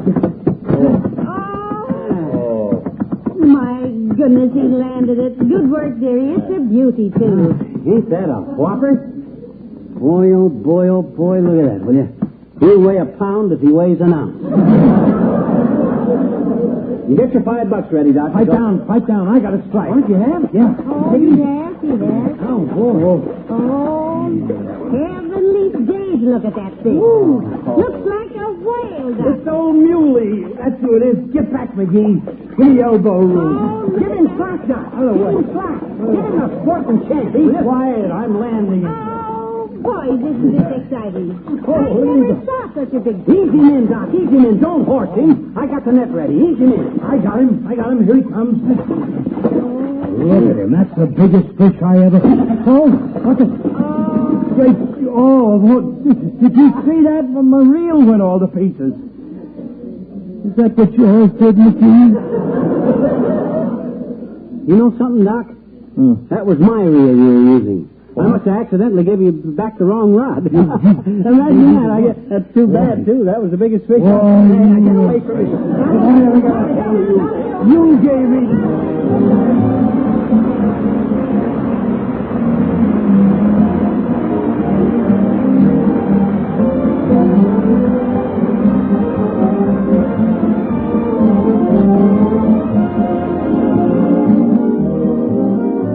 Fibber and Molly return in a moment. Remember, now's the time. Your dealers is the place to get Johnson's self-polishing glow coat in those new giant cans. It's a real spring bargain. 1/3 more wax, 1/3 more wonderful water-repellent glow coat at no increase in price. Just a glance at these new special cans with their new special labels will show you what a bargain this is. The difference is marked right on the can. So let your own eyes lead you to a real money-saving investment in floor protection next time you shop. Look for those extra tall cans in your dealer's glow coat display while this offer lasts.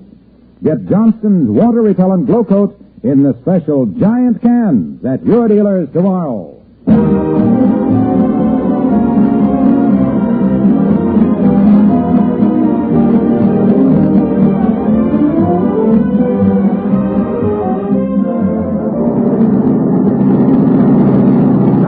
Kiddo, drive faster. I got to get home and get out of these wet clothes.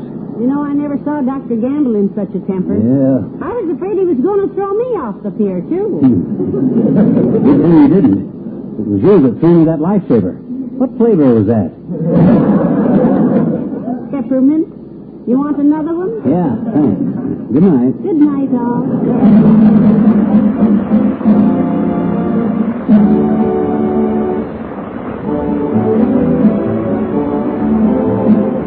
The makers of Johnson's Wax and Johnson's water-repellent glow coat, Racine, Wisconsin, and Brantford, Canada, bring you Fibber McGee and Molly each week at this time. Be with us again next Tuesday night, won't you? You can give your car a Sunday shine quickly and easily if you listen carefully to this announcement. All you need to do is to run over it quickly with Johnson's Carnew, the wonderful auto polish that both cleans and polishes in one application. Carnew cleans as you rub it on, cuts through road film and traffic grime water won't touch. Carnew shines as you wipe it off, brings back that gleaming finish your car had when new. Yes, just rub it on, wipe it off. That's all you do with Johnson's Carnew. Get Carnew tomorrow at any service station or Johnson's Wax dealers.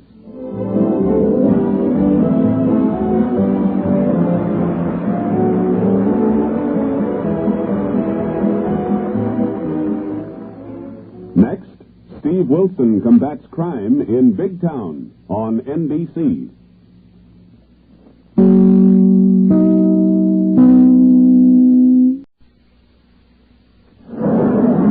The Johnson's Wax program with Fibber McGee and Molly.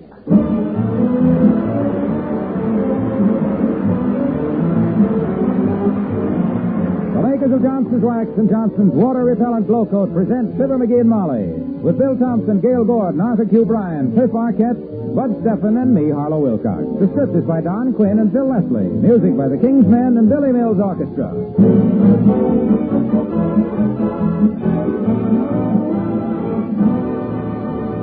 Fibber and Molly join us in a moment. Here is a message of vital importance to you as a homemaker.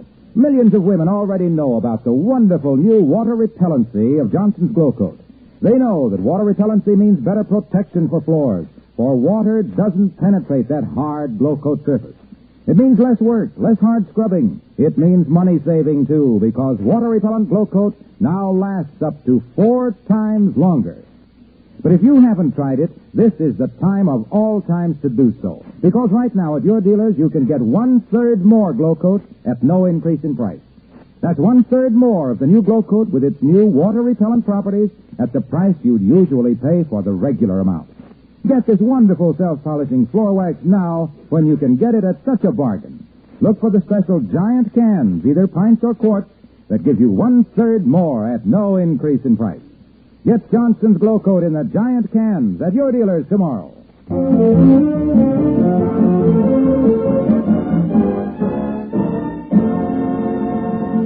It's Circus Day in Wistful Vista, and Circus Day anywhere means that parking places are at a premium.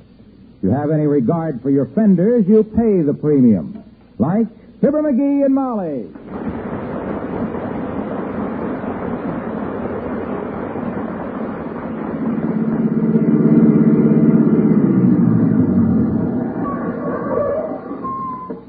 Hey, Bud, how much you charge to park here? $1.50, mister. Only 2 spaces left, so we can just get your car and 4 others in. Better take it, dearie. This is as close as we'll ever get to the circus grounds. And the parade goes right past here, you know. Oh, okay. Here you are, Buster. Thanks, mister. Take this card, too. My brother runs the fender and body works, and he'll take the dents out of this car for you cheap. There aren't any dents in it. You're new here, ain't you, lady? All right, folks. Plenty of parking space. Park right here. Come on, Molly. Let's get a good place at the curb so we can see the parade.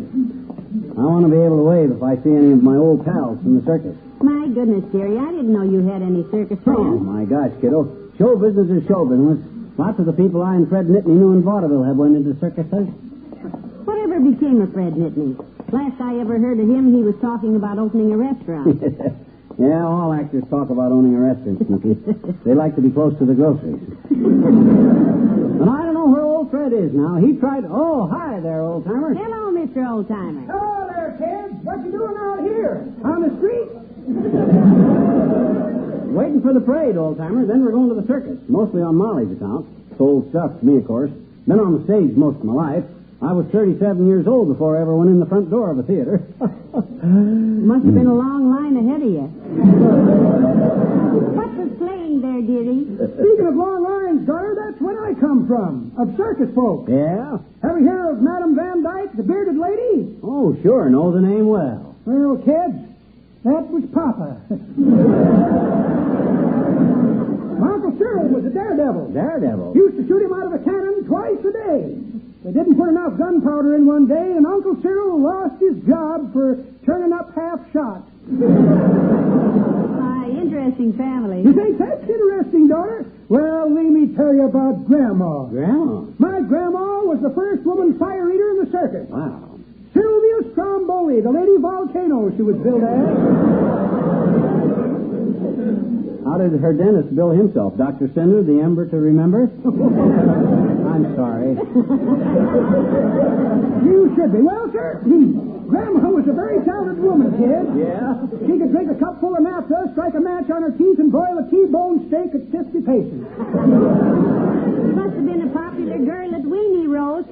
Well, I guess you just got to have a flair for that sort of thing. Well, Grandma had it, kids. Come in very handy during the wintertime. Grandpa used to set her in the fireplace, touch her off, and she'd keep a 5-room house very comfortable all winter long. What did they do at night? Shut her off or bank her? Strange you should ask that, daughter. Grandpa was just fixing to fit her with a thermostat when the accident happened.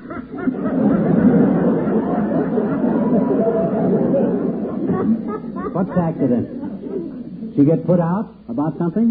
No, Johnny, she got a hold of some bad benzene, and when Grandpa started to kiss her goodnight, she got a bad case of the hiccups and set fire to the finest handlebar mustache east of the Rockies. He was so burned up, he stormed out of the house and got a divorce on grounds of lip arson. Well, where is he now? Well, sir, he changed his name to Billy Mills, got a job leading the band in a circus, and here he comes now. Hiya, Grandpa. Grandpa, it's me, Stinky.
Show business as long as me and Fred Nittany was.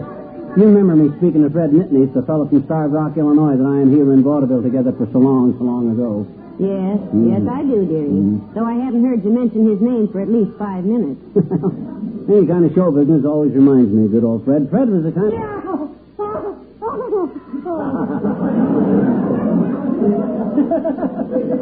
What on earth was that all about? Oh, there's always pickpockets in a crowd like this, kiddo. I keep a loaded mousetrap in each pocket. When you've been in show business as long as Oh, hey, look, one of the elephants has got loose. Where? Right over there with him. Oh, no, that's Doc Gamble. Hi, that's so. Hello, Dr. Gamble. Taking in a few of the concessions? Yes, and vice versa. But I was called out here on an emergency case. Yeah? It seems the India rubber man sat on a hot waffle iron and gave himself a retread. Having fun, children? Oh, yes, indeed, Doctor. McGee explains everything to me. He knows all about circuses because he had an act in vaudeville once, you know. Yes, I heard about his vaudeville act. Ever play Petoskey, McGee? Is that the one where the deuce is wild and you can't melt and you get 7 at a time? No, dearie, that's Canasta. Oh. Petoskey is a town in northern Michigan. Oh, Petoskey. Oh, sure. Me and Fred Nittany played there. That's where our act busted up one winter and Fred organized a ski meet. Yep, had a great slogan, too. There's no business like snow business. But Fred was a great one to let things slide. Look, McGee. I'd like to stand here and let you bore me with your dull past, but I've got to get over to the fat lady's tent. Oh? Somebody told her she had 7 toes on her left foot, and she wants me to check up. Why doesn't she look at them herself? She hasn't even seen her knees for 20 years. She weighs 412. 412? How'd she ever get so fat, Pat? Same way anybody does, Sonny. She just kept saying, I'm going to start my diet tomorrow. Well, enjoy yourselves, children. Okay, Doc.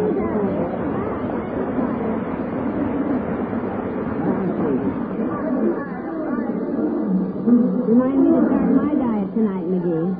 What do we do now? Well, let's go get our tickets for the big tent. Show won't start for an hour, but if we have our tickets... All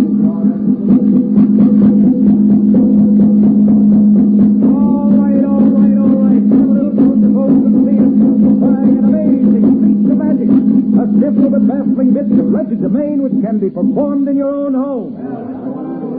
I'll need a volunteer from the crowd to assist me. How about you down there, the lady with the bat-eared husband? He means you, Molly. Oh, well, I don't know, sir. It won't be any trouble at all, madam. Just stand right where you are.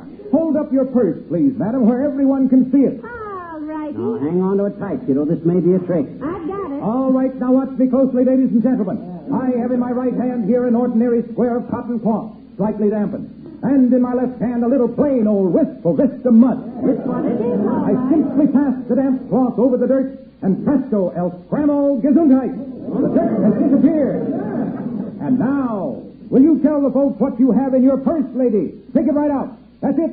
What is it? It's a giant-sized can of Johnson's water-repellent glow coat, sir. Oh, my gosh, that's Wilk.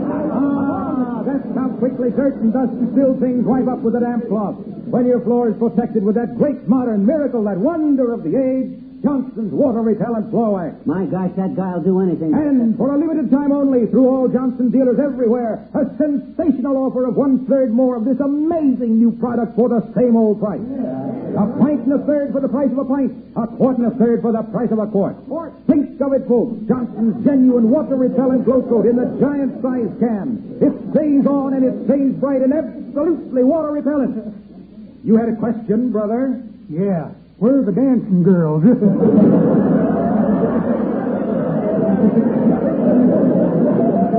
All over the United States and Canada, brother, because women everywhere dance with joy when they hear about this great money and labor-saving offer. Now, if you'll just step inside the Hey, that was quite a trick, Molly. How'd you manage to get that can of glow coat into your purse? Oh, he didn't. He saw me buy it at Kramer's drugstore. Oh. I was in there to pick up a quick magazine because it has our pictures in it. Oh, I see. Well, come on, let's go over and watch the monkey. Fred Nittany and me had a monkey in our act once that could do more. Well, you go ahead, dearie. I want to throw rings at the canes and try to win a prize. Oh, okay, Tootsie. But I warn you, you can't win. A lot of these games are gimmicks, you know. But if you want to throw your dough away, you'll find me over at the monkey cage. I wish old Fred Nittany was here. He'd get an awful kick out of this. I wonder what old Fred's doing now. I open them. Hi, Mister. Oh, hi, Steve. Yeah. You enjoying yourself? Sure I am, I betcha. Good. Me and Willie Toops, we've been in all the sideshows, and we went in the animal tent, and we saw the hippopotamuses and the rhinoceroses and the zebras and the giraffes and Mr. McDonald from the Third National Bank and the laughing hyena. What was the hyena laughing at? Mr. McDonald. That I can understand. Well, where are you going now, Sis? I'm going down the Midway here and see my Uncle Paul. Oh? He's got a booth here, and maybe if I be real quiet, he'll let me watch him paint a gyp. You what? Paint a gyp? Sure. My daddy says Uncle Paul is one of the biggest gyp artists in the world. Come on, Jimmy.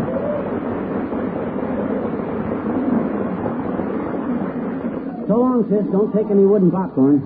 Oh, hi, Molly. Well, how much did you get took for this time, Tootsie? Oh, just $1.50, dearie, but I want a Cupid doll. A Cupid doll for $1.50? Huh. Now, I warned you. My gosh, $1.50 for a 20-cent plaster doll. What's that stuff? Well, these are the other things I want for my $1.50. Oh? Camera, Navajo blanket, an electric razor, and an ashtray, and a pair of field glasses. Ooh. Oh, yes, and 12 pounds of candy. I bet it's cheap candy, too. You can't win on them things. Come on, let's buy our tickets for the main show before it gets too crowded. All right, dearie. Whatever you say. You know show business. You betcha. And hey, me being in show business, I ought to get a cut rate on these tickets, Molly. Hey, Bud, we want a couple of tickets. I'm McGee of McGee and Nittany, snappy songs and witty sayings. You give courtesy to actors? Very little, sir. I've always found them a rather rowdy lot myself. No. He means, sir, that he's an actor. Or was. He says, though, there was quite a bit of discussion about it, but they never proved that he wasn't, and will you give him a cut? Well, that seems a little drastic, madam. Why don't you just belt him one with your Cupid? Okay, Bud, skip the cut rate idea. Sell us a couple of good seats, will you? And hurry, please. I've been looking forward for a long time to coming to this circus, and I might add, with great gusto. Well, so you, sir, are the great Gusto. I've seen your act in vaudeville hundreds of times. Oh, yeah, but look here, Bud. And you, madam, are, I presume, Mrs. Gusto? No, sir. I'm Mrs. McGee. Oh, I'm sorry, Mrs. McGee, but did you ever see the great Gusto's act in vaudeville? Oh, he was marvelous. What illusion. Now, just a minute now, boy. I think you're confused. No, I'm Prent Whistle, Mr. Gusto. Oh. Bascom W. Prent Whistle. And on behalf of the circus, I'd like to present you and your daughter, Mrs. McGee, with 2 complimentary tickets. Reserved? Well, ordinarily I am, yes.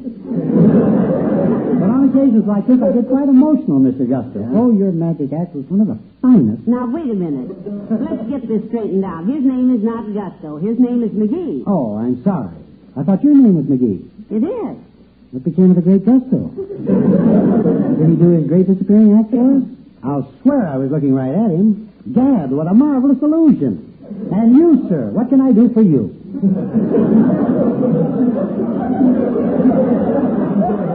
That's about it. My name is McGee, and I want... Oh, yes. Your husband just arrived, Mrs. McGee. Huh? You should have been here a moment ago, sir. The great Gusto was here and did one of his great illusions for us. Disappeared right before our eyes. That isn't the only good trick he did. He left his complimentary tickets in my husband's hand. Yeah, right here. Ha-ha. Well, sir, if the great Gusto wanted you to have them, sir, you are certainly welcome to them. We merely require that you pay the nominal service charge. What was that again? Service charge. Oh, I thought I said that. Yeah.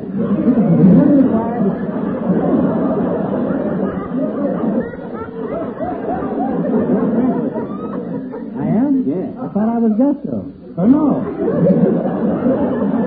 We merely require that you pay the nominal service charge and amusement tax. That's it. That'll be,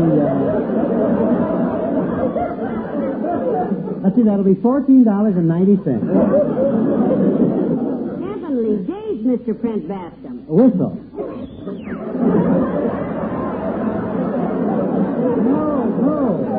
No, I meant my name is Prent Whistle. Oh. Look, but move along, folks. Huh? Now, next, who is next in the line? You, sir? No, I've been here all the time. My name is... Oh, skip it. Come on, Molly. The King's Men and Hoop-de-doo. Hoop-de-doo, hoop-de-doo. I hear the polka and my troubles are through. Hoop-de-doo, hoop-de-doo. This kind of music is like heaven to me. Hoop-de-doo, hoop-de-doo. It's got me higher than a car. Oh, hand me down my soup and fish. I'm gonna get my way. Hoop-de-doo, and it's tonight. When there's a trombone playing, ra-da-da-da, I get a thrill. I always will. When there's a concertina stretching on mile, I always smile, 'cause that's my style. When there's a fiddle in the middle, oh, it really is a riddle how he plays the tune so sweet. Plays the tune so sweet that I could die. Feed me to the floor and hear me yell for more, 'cause I'm a whoop-de-dooing kind of guy.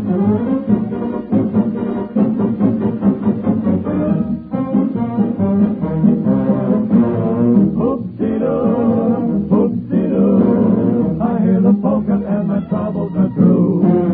Hoop-de-doo, hoop-de-dee.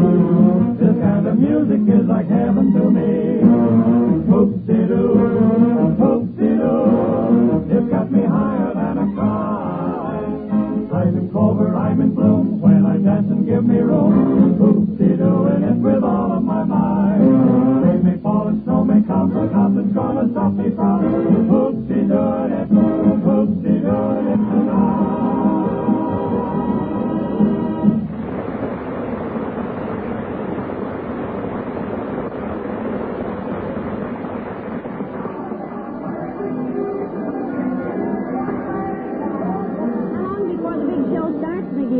Well, the guy says it starts at 2:15, but that's just to get you in there so you can buy programs, clips, and balloons and candy, and get gum on your shoes and your hair full of sawdust.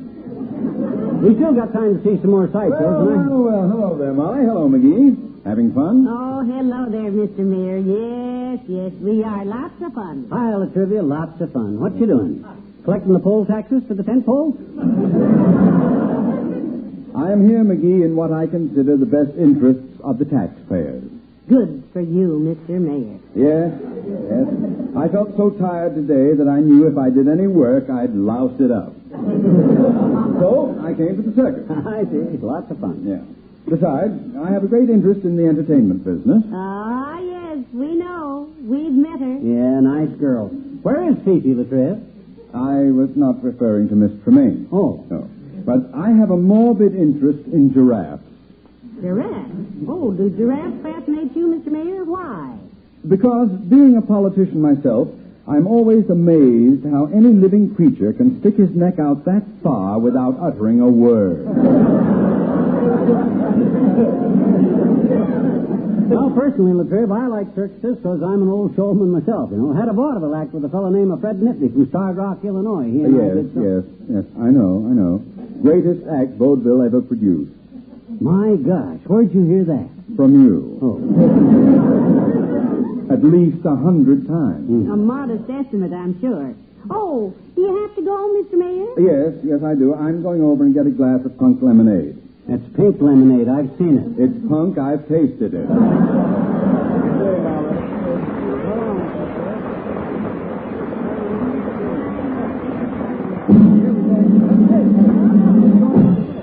All right, folks, right this way for an opportunity to win fame and fortune. Test your athletic prowess against Hydrogen Hansky, the Balkan Bomber. Born with 3 sets of biceps and has held every wrestling title in the United States and Europe. Oh, wrestler. Light heavyweight, junior light heavyweight, heavy light junior weight, lightweight junior heavy, heavy junior lightweight, and also a hula champion in the Cooch as Cooch Can division. Say, McGee, isn't that? Why, sure it is. Horatio K. Boomer. Hi, Boomer. Ah, yes, the sound of shovels digging up a dead path. Ixnay I can pray up che, if the ups K, hear that aim nay, I'm an ed day up day. Yes, Steve, step right up, friends. $25 in cash to anyone who can stay 1 round with Hydrogen Hansky, the Balkan Bomber, that mass of muscle and barrel of brawn from the back of beyond. Hydrogen?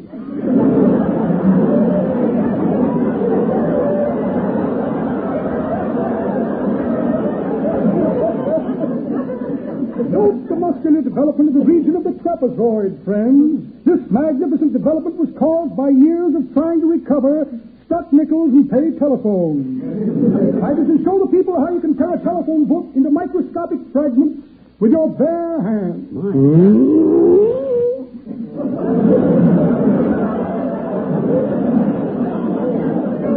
Aha, that's a pretty thin telephone book. Where's that from, sir? That, my pretty, is the telephone directory of Naked Joe, Missouri. We select a small community so as not to frighten the citizens with the superhuman strength of this magnificent anthropoid. Oh, he's an anthropoid. All right, folks. Who has the courage and audacity to wrestle Hydrogen Hansky 1 round for the sum of $25? Hey, I'll take him on. What? McGee, no, he'll kill you. And your insurance lapsed yesterday. Please, Jerry, don't you get in there with him. Take it easy, kiddo. Take it easy. For $25, I'd wrestle Gargantua in a 3-foot ring. All right, one side there, folks. Let me through there. Okay, Boomer, I'm your man, boy.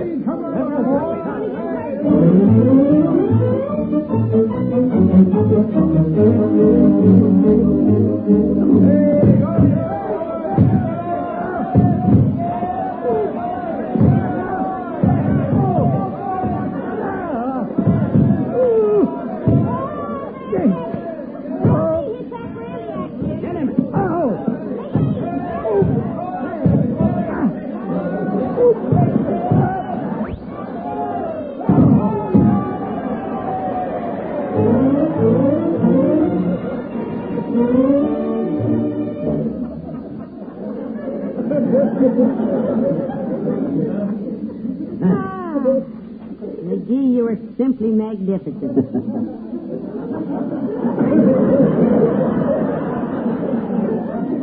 How did you ever do it? Why, shucks, it's nothing that any red-blooded American boy couldn't have done with a little conniving. The easiest $12.50 I ever made, too.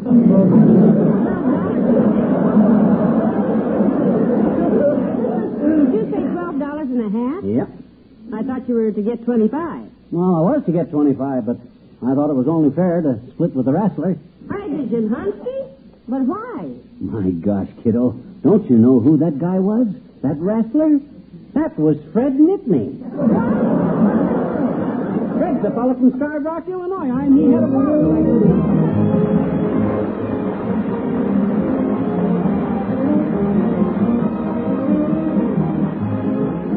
Fibber and Molly return in a moment. 1/3 more wax, that's no increase in price. 1/3 more Glow Coat, the self-polishing floor wax that is now positively water repellent. That's the bargain you get right now at your dealers when you buy Johnson's Glow Coat in the special giant containers. Yes, there's 1/3 more Glow Coat in the giant pint, 1/3 more in the giant quart. The minute you see these special cans with their special labels, you'll see what a bargain this is. But remember, this offer is for a limited time only, so hurry. Get 1/3 more floor protection at no increase in price. Get water-repellent Glow Coat in the giant containers tomorrow at your dealers.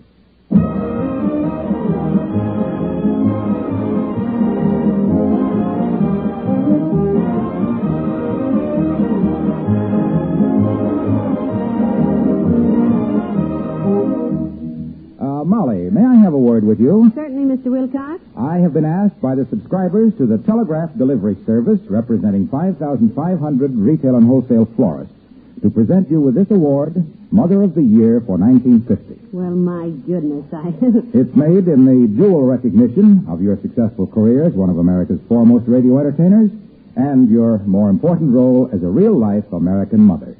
Well, thank you, Mr. Wilcox. And thank you, subscribers to the Telegraph Delivery Service. It's a great honor, and I accept it gratefully. What do you think of that, McGee? I think it's wonderful, kiddo. It's always amazed me how you could send flowers by wire anyway. Yeah. When you think of some guy walking maybe from California to New York along them telegraph wires 40 foot off the road, carrying a basket of flowers to somebody's mother for by George... No, pal. Look, a florist in one place wires a florist in another place. They don't walk the wires. That's silly. Yeah, dangerous, too. Good night. Good night, all, and a special good night to mothers everywhere.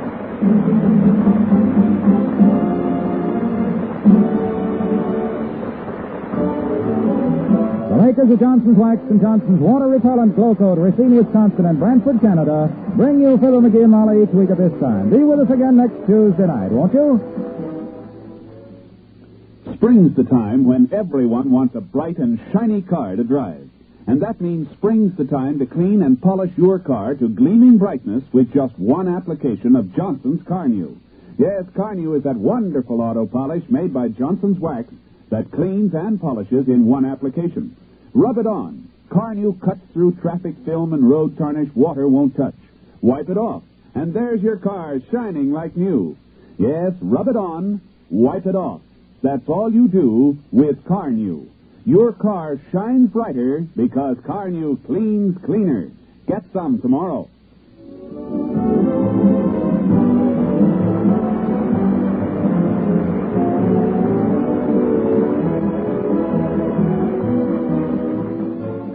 Next, hear Big Town, Then People Are Funny on NBC.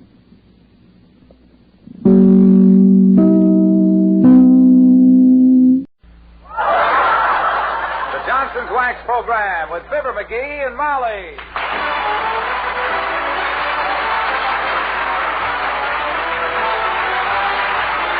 Johnson's Wax Program with Fibber McGee and Molly. The makers of Johnson's Wax and Johnson's Water Repellent Glow Coat present Fibber McGee and Molly with Bill Thompson, Gail Gordon, Arthur Q. Bryan, Dick LeGrand, Cliff Arquette, and me, Harlow Wilcox. The script is by Don Quinn and Phil Leslie. Music by the King's Men and Billy Mills Orchestra.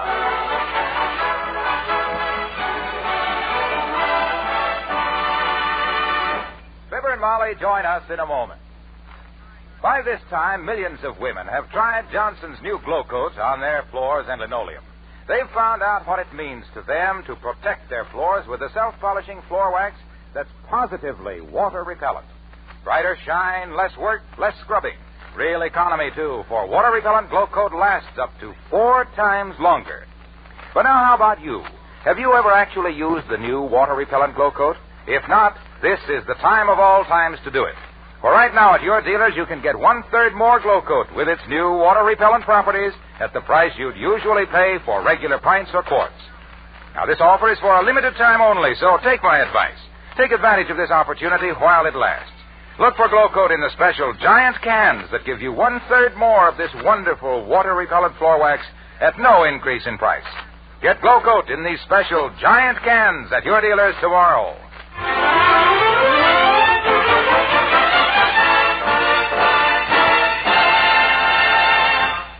Mrs. McGee, being a woman, loves picnics. Mr. McGee, being a man, hates picnics. So, guess who's going on a picnic? Yep, it's Fibber McGee and Molly.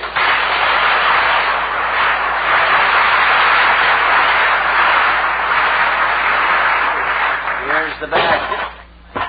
Mosquito lotion. Camera. Flashlight. Tablecloth and blankets. Fly swatter. My jigsaw puzzle. A dozen Dixieland jazz records. My shotgun. Wait a minute, McGee. Huh? Why the Dixieland jazz records?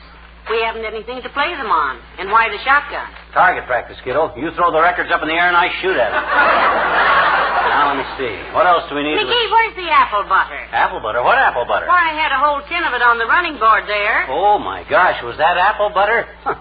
I put that in the transmission. Oh, well. The old car ought to run pretty sweet with that stuff in it. Well, hop in, kiddo. I know just the exact place where we can go. Hold everything, McGee. Don't start the motor. Here comes Dr. Gamble. Oh, dear. Should we ask him to go with us? That glutton? Say not. I've seen him eat, and I thought the guy was bottomless till he leaned over to pick up a fork, and I... Hello, Doctor, old man. Hello, Doctor. Hello, children. Going away for 3 or 4 months, I see. Not taking the piano? No, we're just going on a picnic, Doc, so. It just occurred to me this morning that every now and then a fellow and his wife ought to get away by themselves from things. And I'm just the type guy that even if I hate picnics, if his wife wants me to take her on one, he'll go. How was that again? Well, I talked him into it, Doctor. I figured that Watson's Grove was as good as any place. What? Watson's Grove? Yeah. Yes. What's the matter with Watson's Grove, Doctor? Well, you know that originally it was not called Watson's Grove. Huh? It was Watson's Grave. Grave? A fellow named Watson shot by bandits in 1863. They say his spirit haunts the place. Oh, well, who's afraid of ghosts besides me? Me. Well, let's go someplace else, McGee. Far be it from me to disturb the spirit of the late, Mr. Watson. You ever see this ghost yourself, Doctor? No, but if we see it this afternoon, I'll let you know. This afternoon? You mean? Yes. Fifi Tremaine and I are picnicking in Watson's Grove ourselves. Oh, I So see. find yourself another spot, Eggface. So long, Molly. See what he did? He had that all figured out.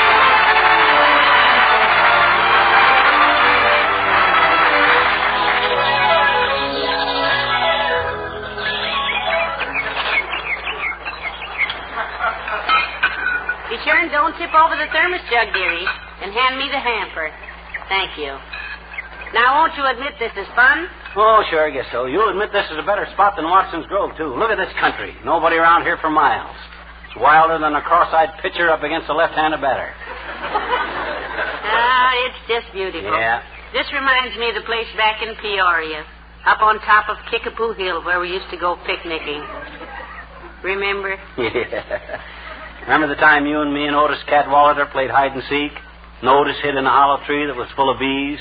And then come running out all stung up, and somebody said to put mud on his stings, so I threw him in the creek, and then I realized that Otis couldn't swim, and I jumped in after him, and then I realized I couldn't swim either. You jumped in and pulled me out, and I was so muddy you didn't recognize me, and you said, "Thank goodness you're safe, Otis." And I says, "I ain't Otis, I'm Fibber." And you started to cry, remember?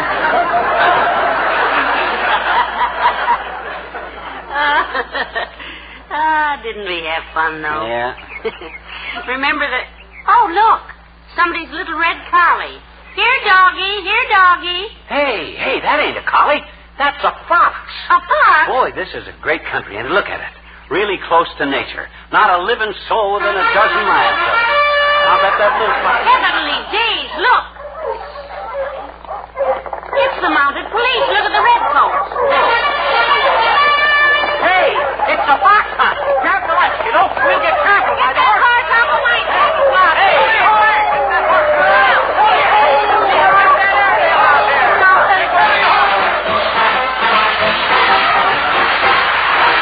Billy Mills and the orchestra and Billy's own cornball rag.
is a lovely little road, McGee.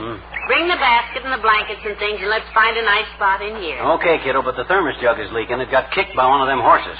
Well, hold it with the leaky side up. Okay. We can find a nicer place to picnic anyway, so... Well, hello there, McGee. Hello, Mrs. Well, for the high, Ole.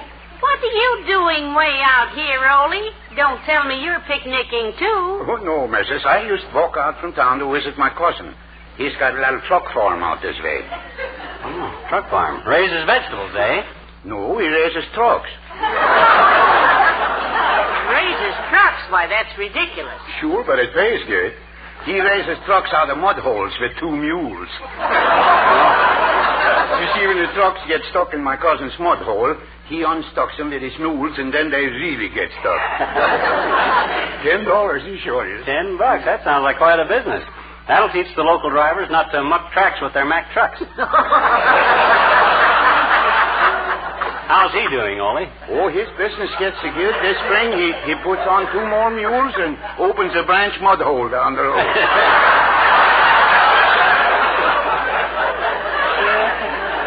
Now, we better get busy, Molly. Excuse us, Ole. We're trying to find a place to picnic.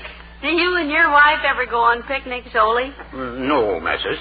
Oh, when we was courting, I had good reason for picnics. Yeah? I was all the time trying to talk her into marrying me, you know. Yeah? Sure. I finally did it, too. Yeah. 23 years she's my missus. So if I took her on picnic now, I'm just donating my time. Well, so long, go to, fellas.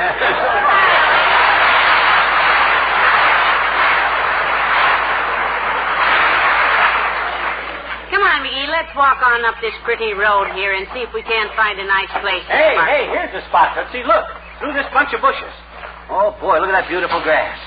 Oh, will you look? Why, that's lovely. Yeah. What a sweet little meadow. Yeah. Must be an old abandoned subdivision. See the red flag sticking in the gopher hole there? Number 16. Probably the lot number. Bet that lot sold for a lot of dough at one time. Well, I'll get that thing out of the way so it won't bother. So it's there. Oh, McGee, look in the gopher hole. Huh? There's a little round white dimpled egg in it. My gosh. A gopher egg. Don't touch it, dearie. Don't touch it. The mother may come back. Well, there sure is wildlife in these parts. Look at that guy way over there in the gully, whacking away at a snake or something. Look, he just busted his stick. Oh, that doesn't matter. He's got his little boy there with a whole bag of. Oh, yeah. Well, let's start spreading out the lunch, McGee. Okay. We'll have a lovely time here. McGee, leave the chocolate cake alone. Oh, my gosh, it looks so good, I thought I'd...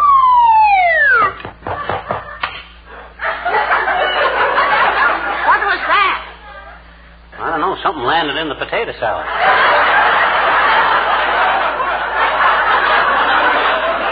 Hey, it's another gopher egg. You know, McGee, a thought just occurred to me. Maybe this patch of grass...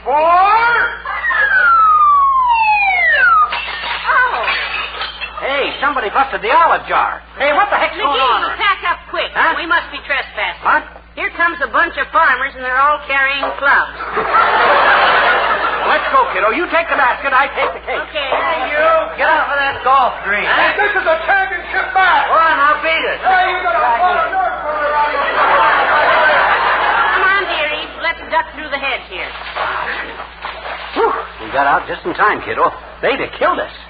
Just for having a picnic on the lawn? Oh, well, not that so much, but I picked up 3 of their gopher eggs. They're not really gopher eggs, you know, Molly. No? No. Gophers don't lay eggs at this time of the year. I was just Quiet, McGee. Here comes one of them. Uh-oh. Oh, excuse me, folks. I didn't know there was anybody. Oh, hello, Molly. Hiya, pal. Hello, Mr. Wilcox. Hi, Junior. Boy, we run into you in the darndest places, don't we?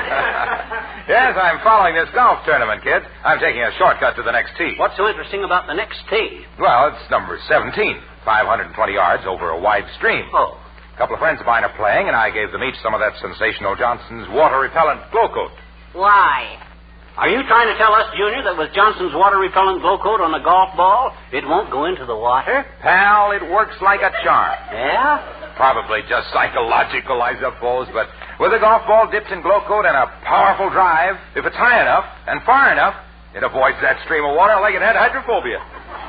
Isn't that strange? Well, just an experiment, of course, but the new glow coat is so successful with its water-repellent qualities on floors, linoleum, that I thought I'd try it out. Yeah, but I always thought you were going to... You see, with this marvelous new development in floor protection, Johnson's water-repellent glow coat, you can use a damp cloth over it many times without it leaving milky-looking streaks. Because, you see, it's truly water-repellent. 1/3 quart more. And when you think what a bargain your dealer offers you right now in the giant-sized can for the same old price. That's it. Yes, we know about that. A pint and a third for the price of a pint, and a quart and a third for the price of a quart. That's it. Which is an outright gift of 1/3 more for your money. That's the crux of the whole thing. Well, I tell you, you'll realize what a bargain it is. Look, Waxy. Hey, what's say, pal? Look, Mr. Wilcox, if you'll excuse us, we're trying to have a little picnic, just the two of us. Yeah, so you run along to the next tee, Junior. Hey, what are you carrying the snowshoes for? Well, a couple of my friends are in this tournament, so I'm carrying their snowshoes. Huh? They're playing winter rules. Oh, yeah.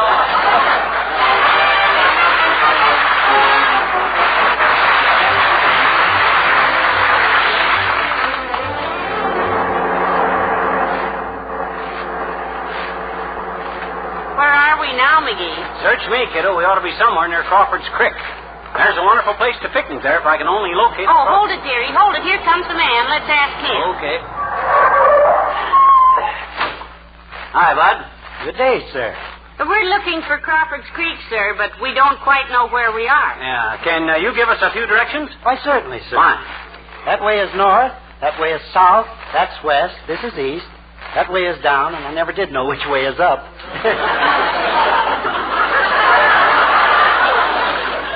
Look, Jasper, let's quit the kidding. If you want to be snide, I can be Snyder. Well, how do you do, Mr. Snyder? Well, and this lady, I presume, is Mrs. Snyder? No, I'm Mrs. McGee. Well, it's a pleasure, Mrs. McGee. I am Oliver J. Bostwick, the third. The third what? The third man. Huh? You probably heard my theme. La-da-da-da-da-da-da. Oh, now, for goodness sakes, Mr. Bostwick. Can't we do something about this drivel? The lady speaking to you, Drivel. Oh, excuse me, I wasn't... Hey, I'm not Dribble. Why, of course not. He's McGee. I thought your name was McGee. It is. I'm married to Mr. Snyder. Huh? I mean, Mr. Snyder is Dribble. No. Look. Let me explain. Look, you see Airwick? Bostwick. Yes. Yeah, you see, Bostwick, I started out to take my wife on a picnic. Well, if you're taking your wife on a picnic, what'd you bring this lady along for, too?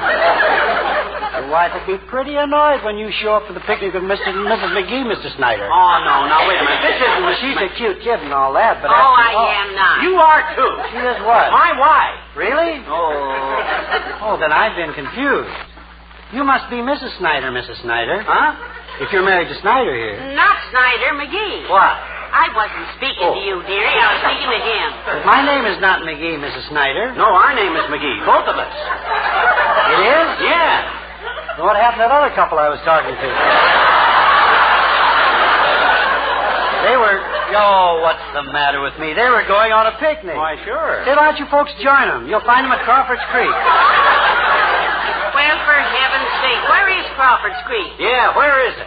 Well, sir, do you notice that your left foot is a little damp? Yeah. Well, you're standing in Crawford's Creek. Oh.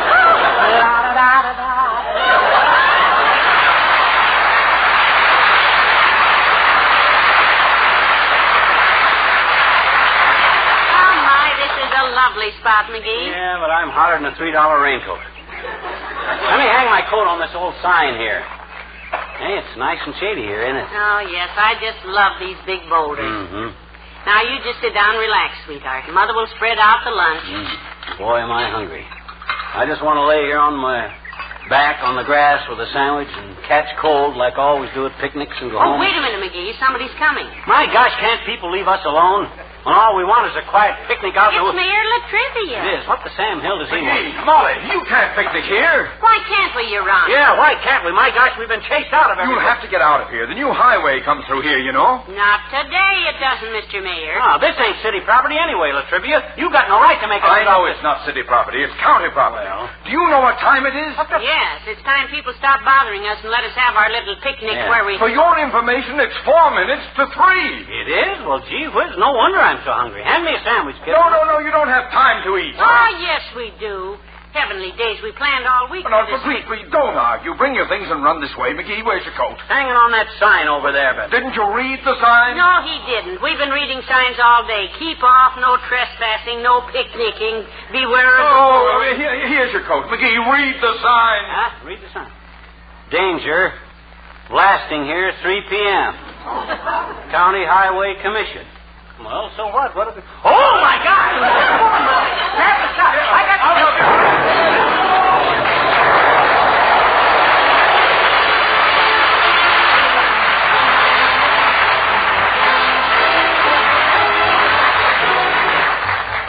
The King's Men and Home Cooking. Oh, woe is me, what goes with me? Hate this living I've chose for me. Tired of eating misery. Should have never roamed and left that home cooking. Home cooking. Life is cruel and I was a fool to roam. I climbed this hill, tried this dale, then I stepped on a rusty nail. Never even get no mail. I'm so far from all that goes with home cooking. Home cooking. I'm afraid I should have stayed at home. With a porch light, screen door, banner from Niagara Falls, green grass, lawnmower, home sweet home up on the wall. That's home cooking. Home cooking. The quiet life for me. Rolling stone, don't get no loss. Don't get nothing but double cross. See the world, applesauce. Nothing anywhere is finer. Home cooking. Home cooking. Life is cruel and I was a fool to roam. When I go out, sun goes in, rain comes down and it soaks my skin. Jonah is my next of kin.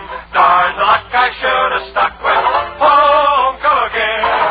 Home cooking. I'm afraid I should have stayed at home. With the chirping crickets, cattails waving slender and tall, basket picnics, all right, good eating, ants and all. Home cooking. Home cooking. The quiet life for me. Home cooking. Home cooking. The quiet life is quite the life for me.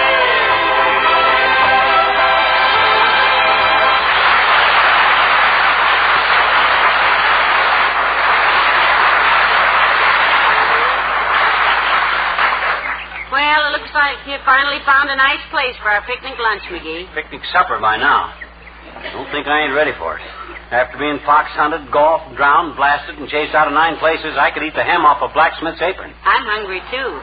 And this is a lovely place to eat. Yep. Just smell the apple blossoms.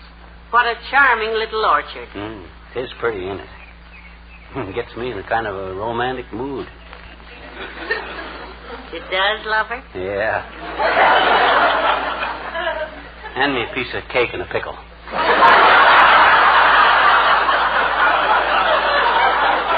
Believe me, the next guy that tries to bust up our picnic, I'll poke him right in the snoot, too. Oh, is that so? Well, let me tell you, mister. Hi, Johnny. Hello, daughter. Hello, Mr. Oldtimer. Where'd you come from? Well, daughter, there was conflicting stories about that. Papa says the doctor brung me.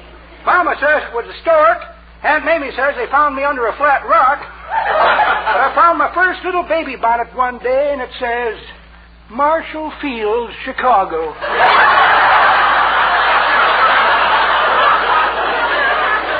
Well, look, old-timer, we've been trying all day to have a peaceful little picnic, all by ourselves. Well, good for you, Johnny. Get away once in a while with a little woman. Get away from people. Good. You're entitled to some privacy. Yes, indeed. And I'm going to help you get it. Good. I'll just sit here and keep people from bothering you. Just hand me a couple of sandwiches. Ham if you got 'em. Chicken if you ain't. Hey. Cut it out. Doggone it, we're trying to have a picnic. If you were picnicking with Bessie, you wouldn't want us butting into your picnic. Oh, don't mention Bessie, Johnny. I'm afraid I've gone and lost my girlfriend. Oh, no. Yep. It's a sad story, daughter. Well, skip it. Okay. Well, sir, me and Bessie was on a picnic, kid, when a snake crawled out of a log and took a bite right out of Bessie. Oh, dear. Did it make her very sick? Didn't seem to hurt her at all, daughter. She crawled right back in the log again, and oh, you mean Bessie? Certainly, my gosh, snake bites are dangerous. What'd you do? Well, it all happened pretty fast, Johnny. When Bessie got bit, she bellowed like a scalded buffalo and run up a 60-foot cypress tree. I notched the tree with my Boy Scout axe so as I could find her again and run back to town for the doctor, but he was out of the ball game. Jeez. Oh, dear. I hope you got there in time. Just barely made it, daughter. It was the 9th inning. Score was tied. There was a vacant seat next to the doctor. The game run 14 innings, and you can't find a notch in a cypress tree in the dark. My gosh, you mean? Yep. That's how I lost Bessie. Well, happy picnicking, Johnny. So long, daughter.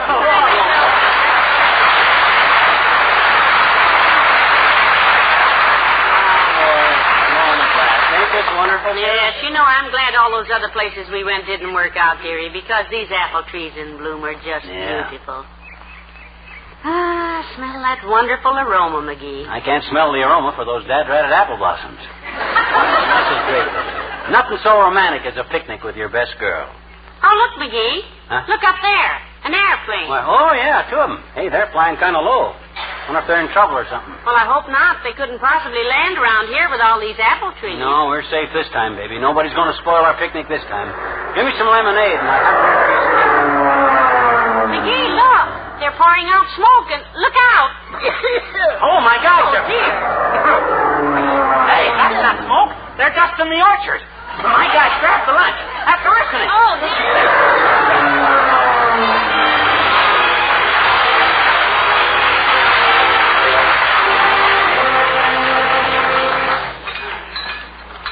Boy, am I bushed. Give me some more lemonade, will you? Here you are. This is nice, isn't it? Yeah, I always have claimed there's no place for a picnic like the kitchen table. No. I wouldn't leave this house again if... Answer the phone, will you? The phone didn't ring, McGee. Well, it will. Every time we've got comfortable today, somebody's managed to bust it up, and what'd I tell you? I'll get it. Yeah. 79 Wistful Vista, Molly McGee speaking. Oh, yes, Mabel. Yes, we'd love it. Yes, we'll be ready. Who's that? Mabel Toops. Huh? Having a picnic supper at Dugan's Lake, and they'll pick us up in an hour. Oh. Like some more bread, dearie. Oh, this is ridiculous.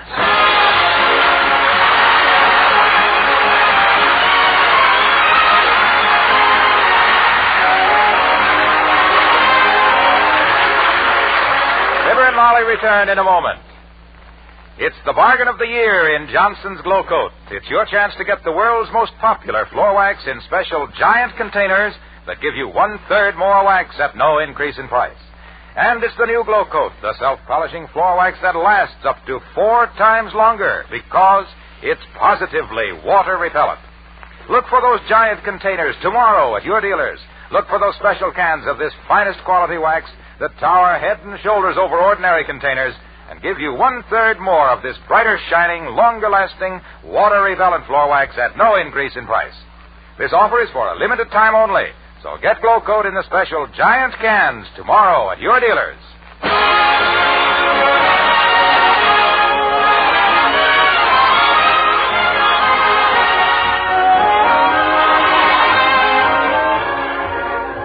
Ladies and gentlemen, 1 out of 5 people in America will develop cancer. The only way to fight this terrible disease is with research, information, equipment, and all the resources of science. And all these things cost money. Yes. So please help in this fight. Send a generous donation to the America Cancer Society in care of your local postmaster, or in Canada to 280 Bloor Street West, Toronto. Remember, a cancer cell is a gangster cell in the human body. Let's hunt him down, prosecute, and remove him. Good night. Good night, all.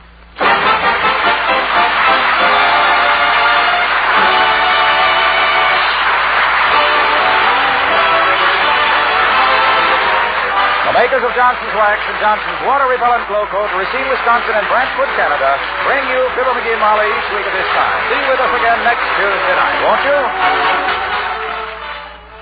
Is your car still hiding its springtime beauty under winter grime? If so, why not take just a few minutes tomorrow to clean and polish it to lustrous beauty with just one application of Johnson's Carnew. Carnew, you know, is the wonderful auto polish that cleans and polishes in one application. It cleans as you rub it on, cuts through road film and traffic tarnish water won't touch. It polishes as you wipe it off, leaves your car bright and shining. Your car shines brighter because Carnew cleans cleaner. Just rub it on, wipe it off. That's all you do with Johnson's Carnew. Get some today.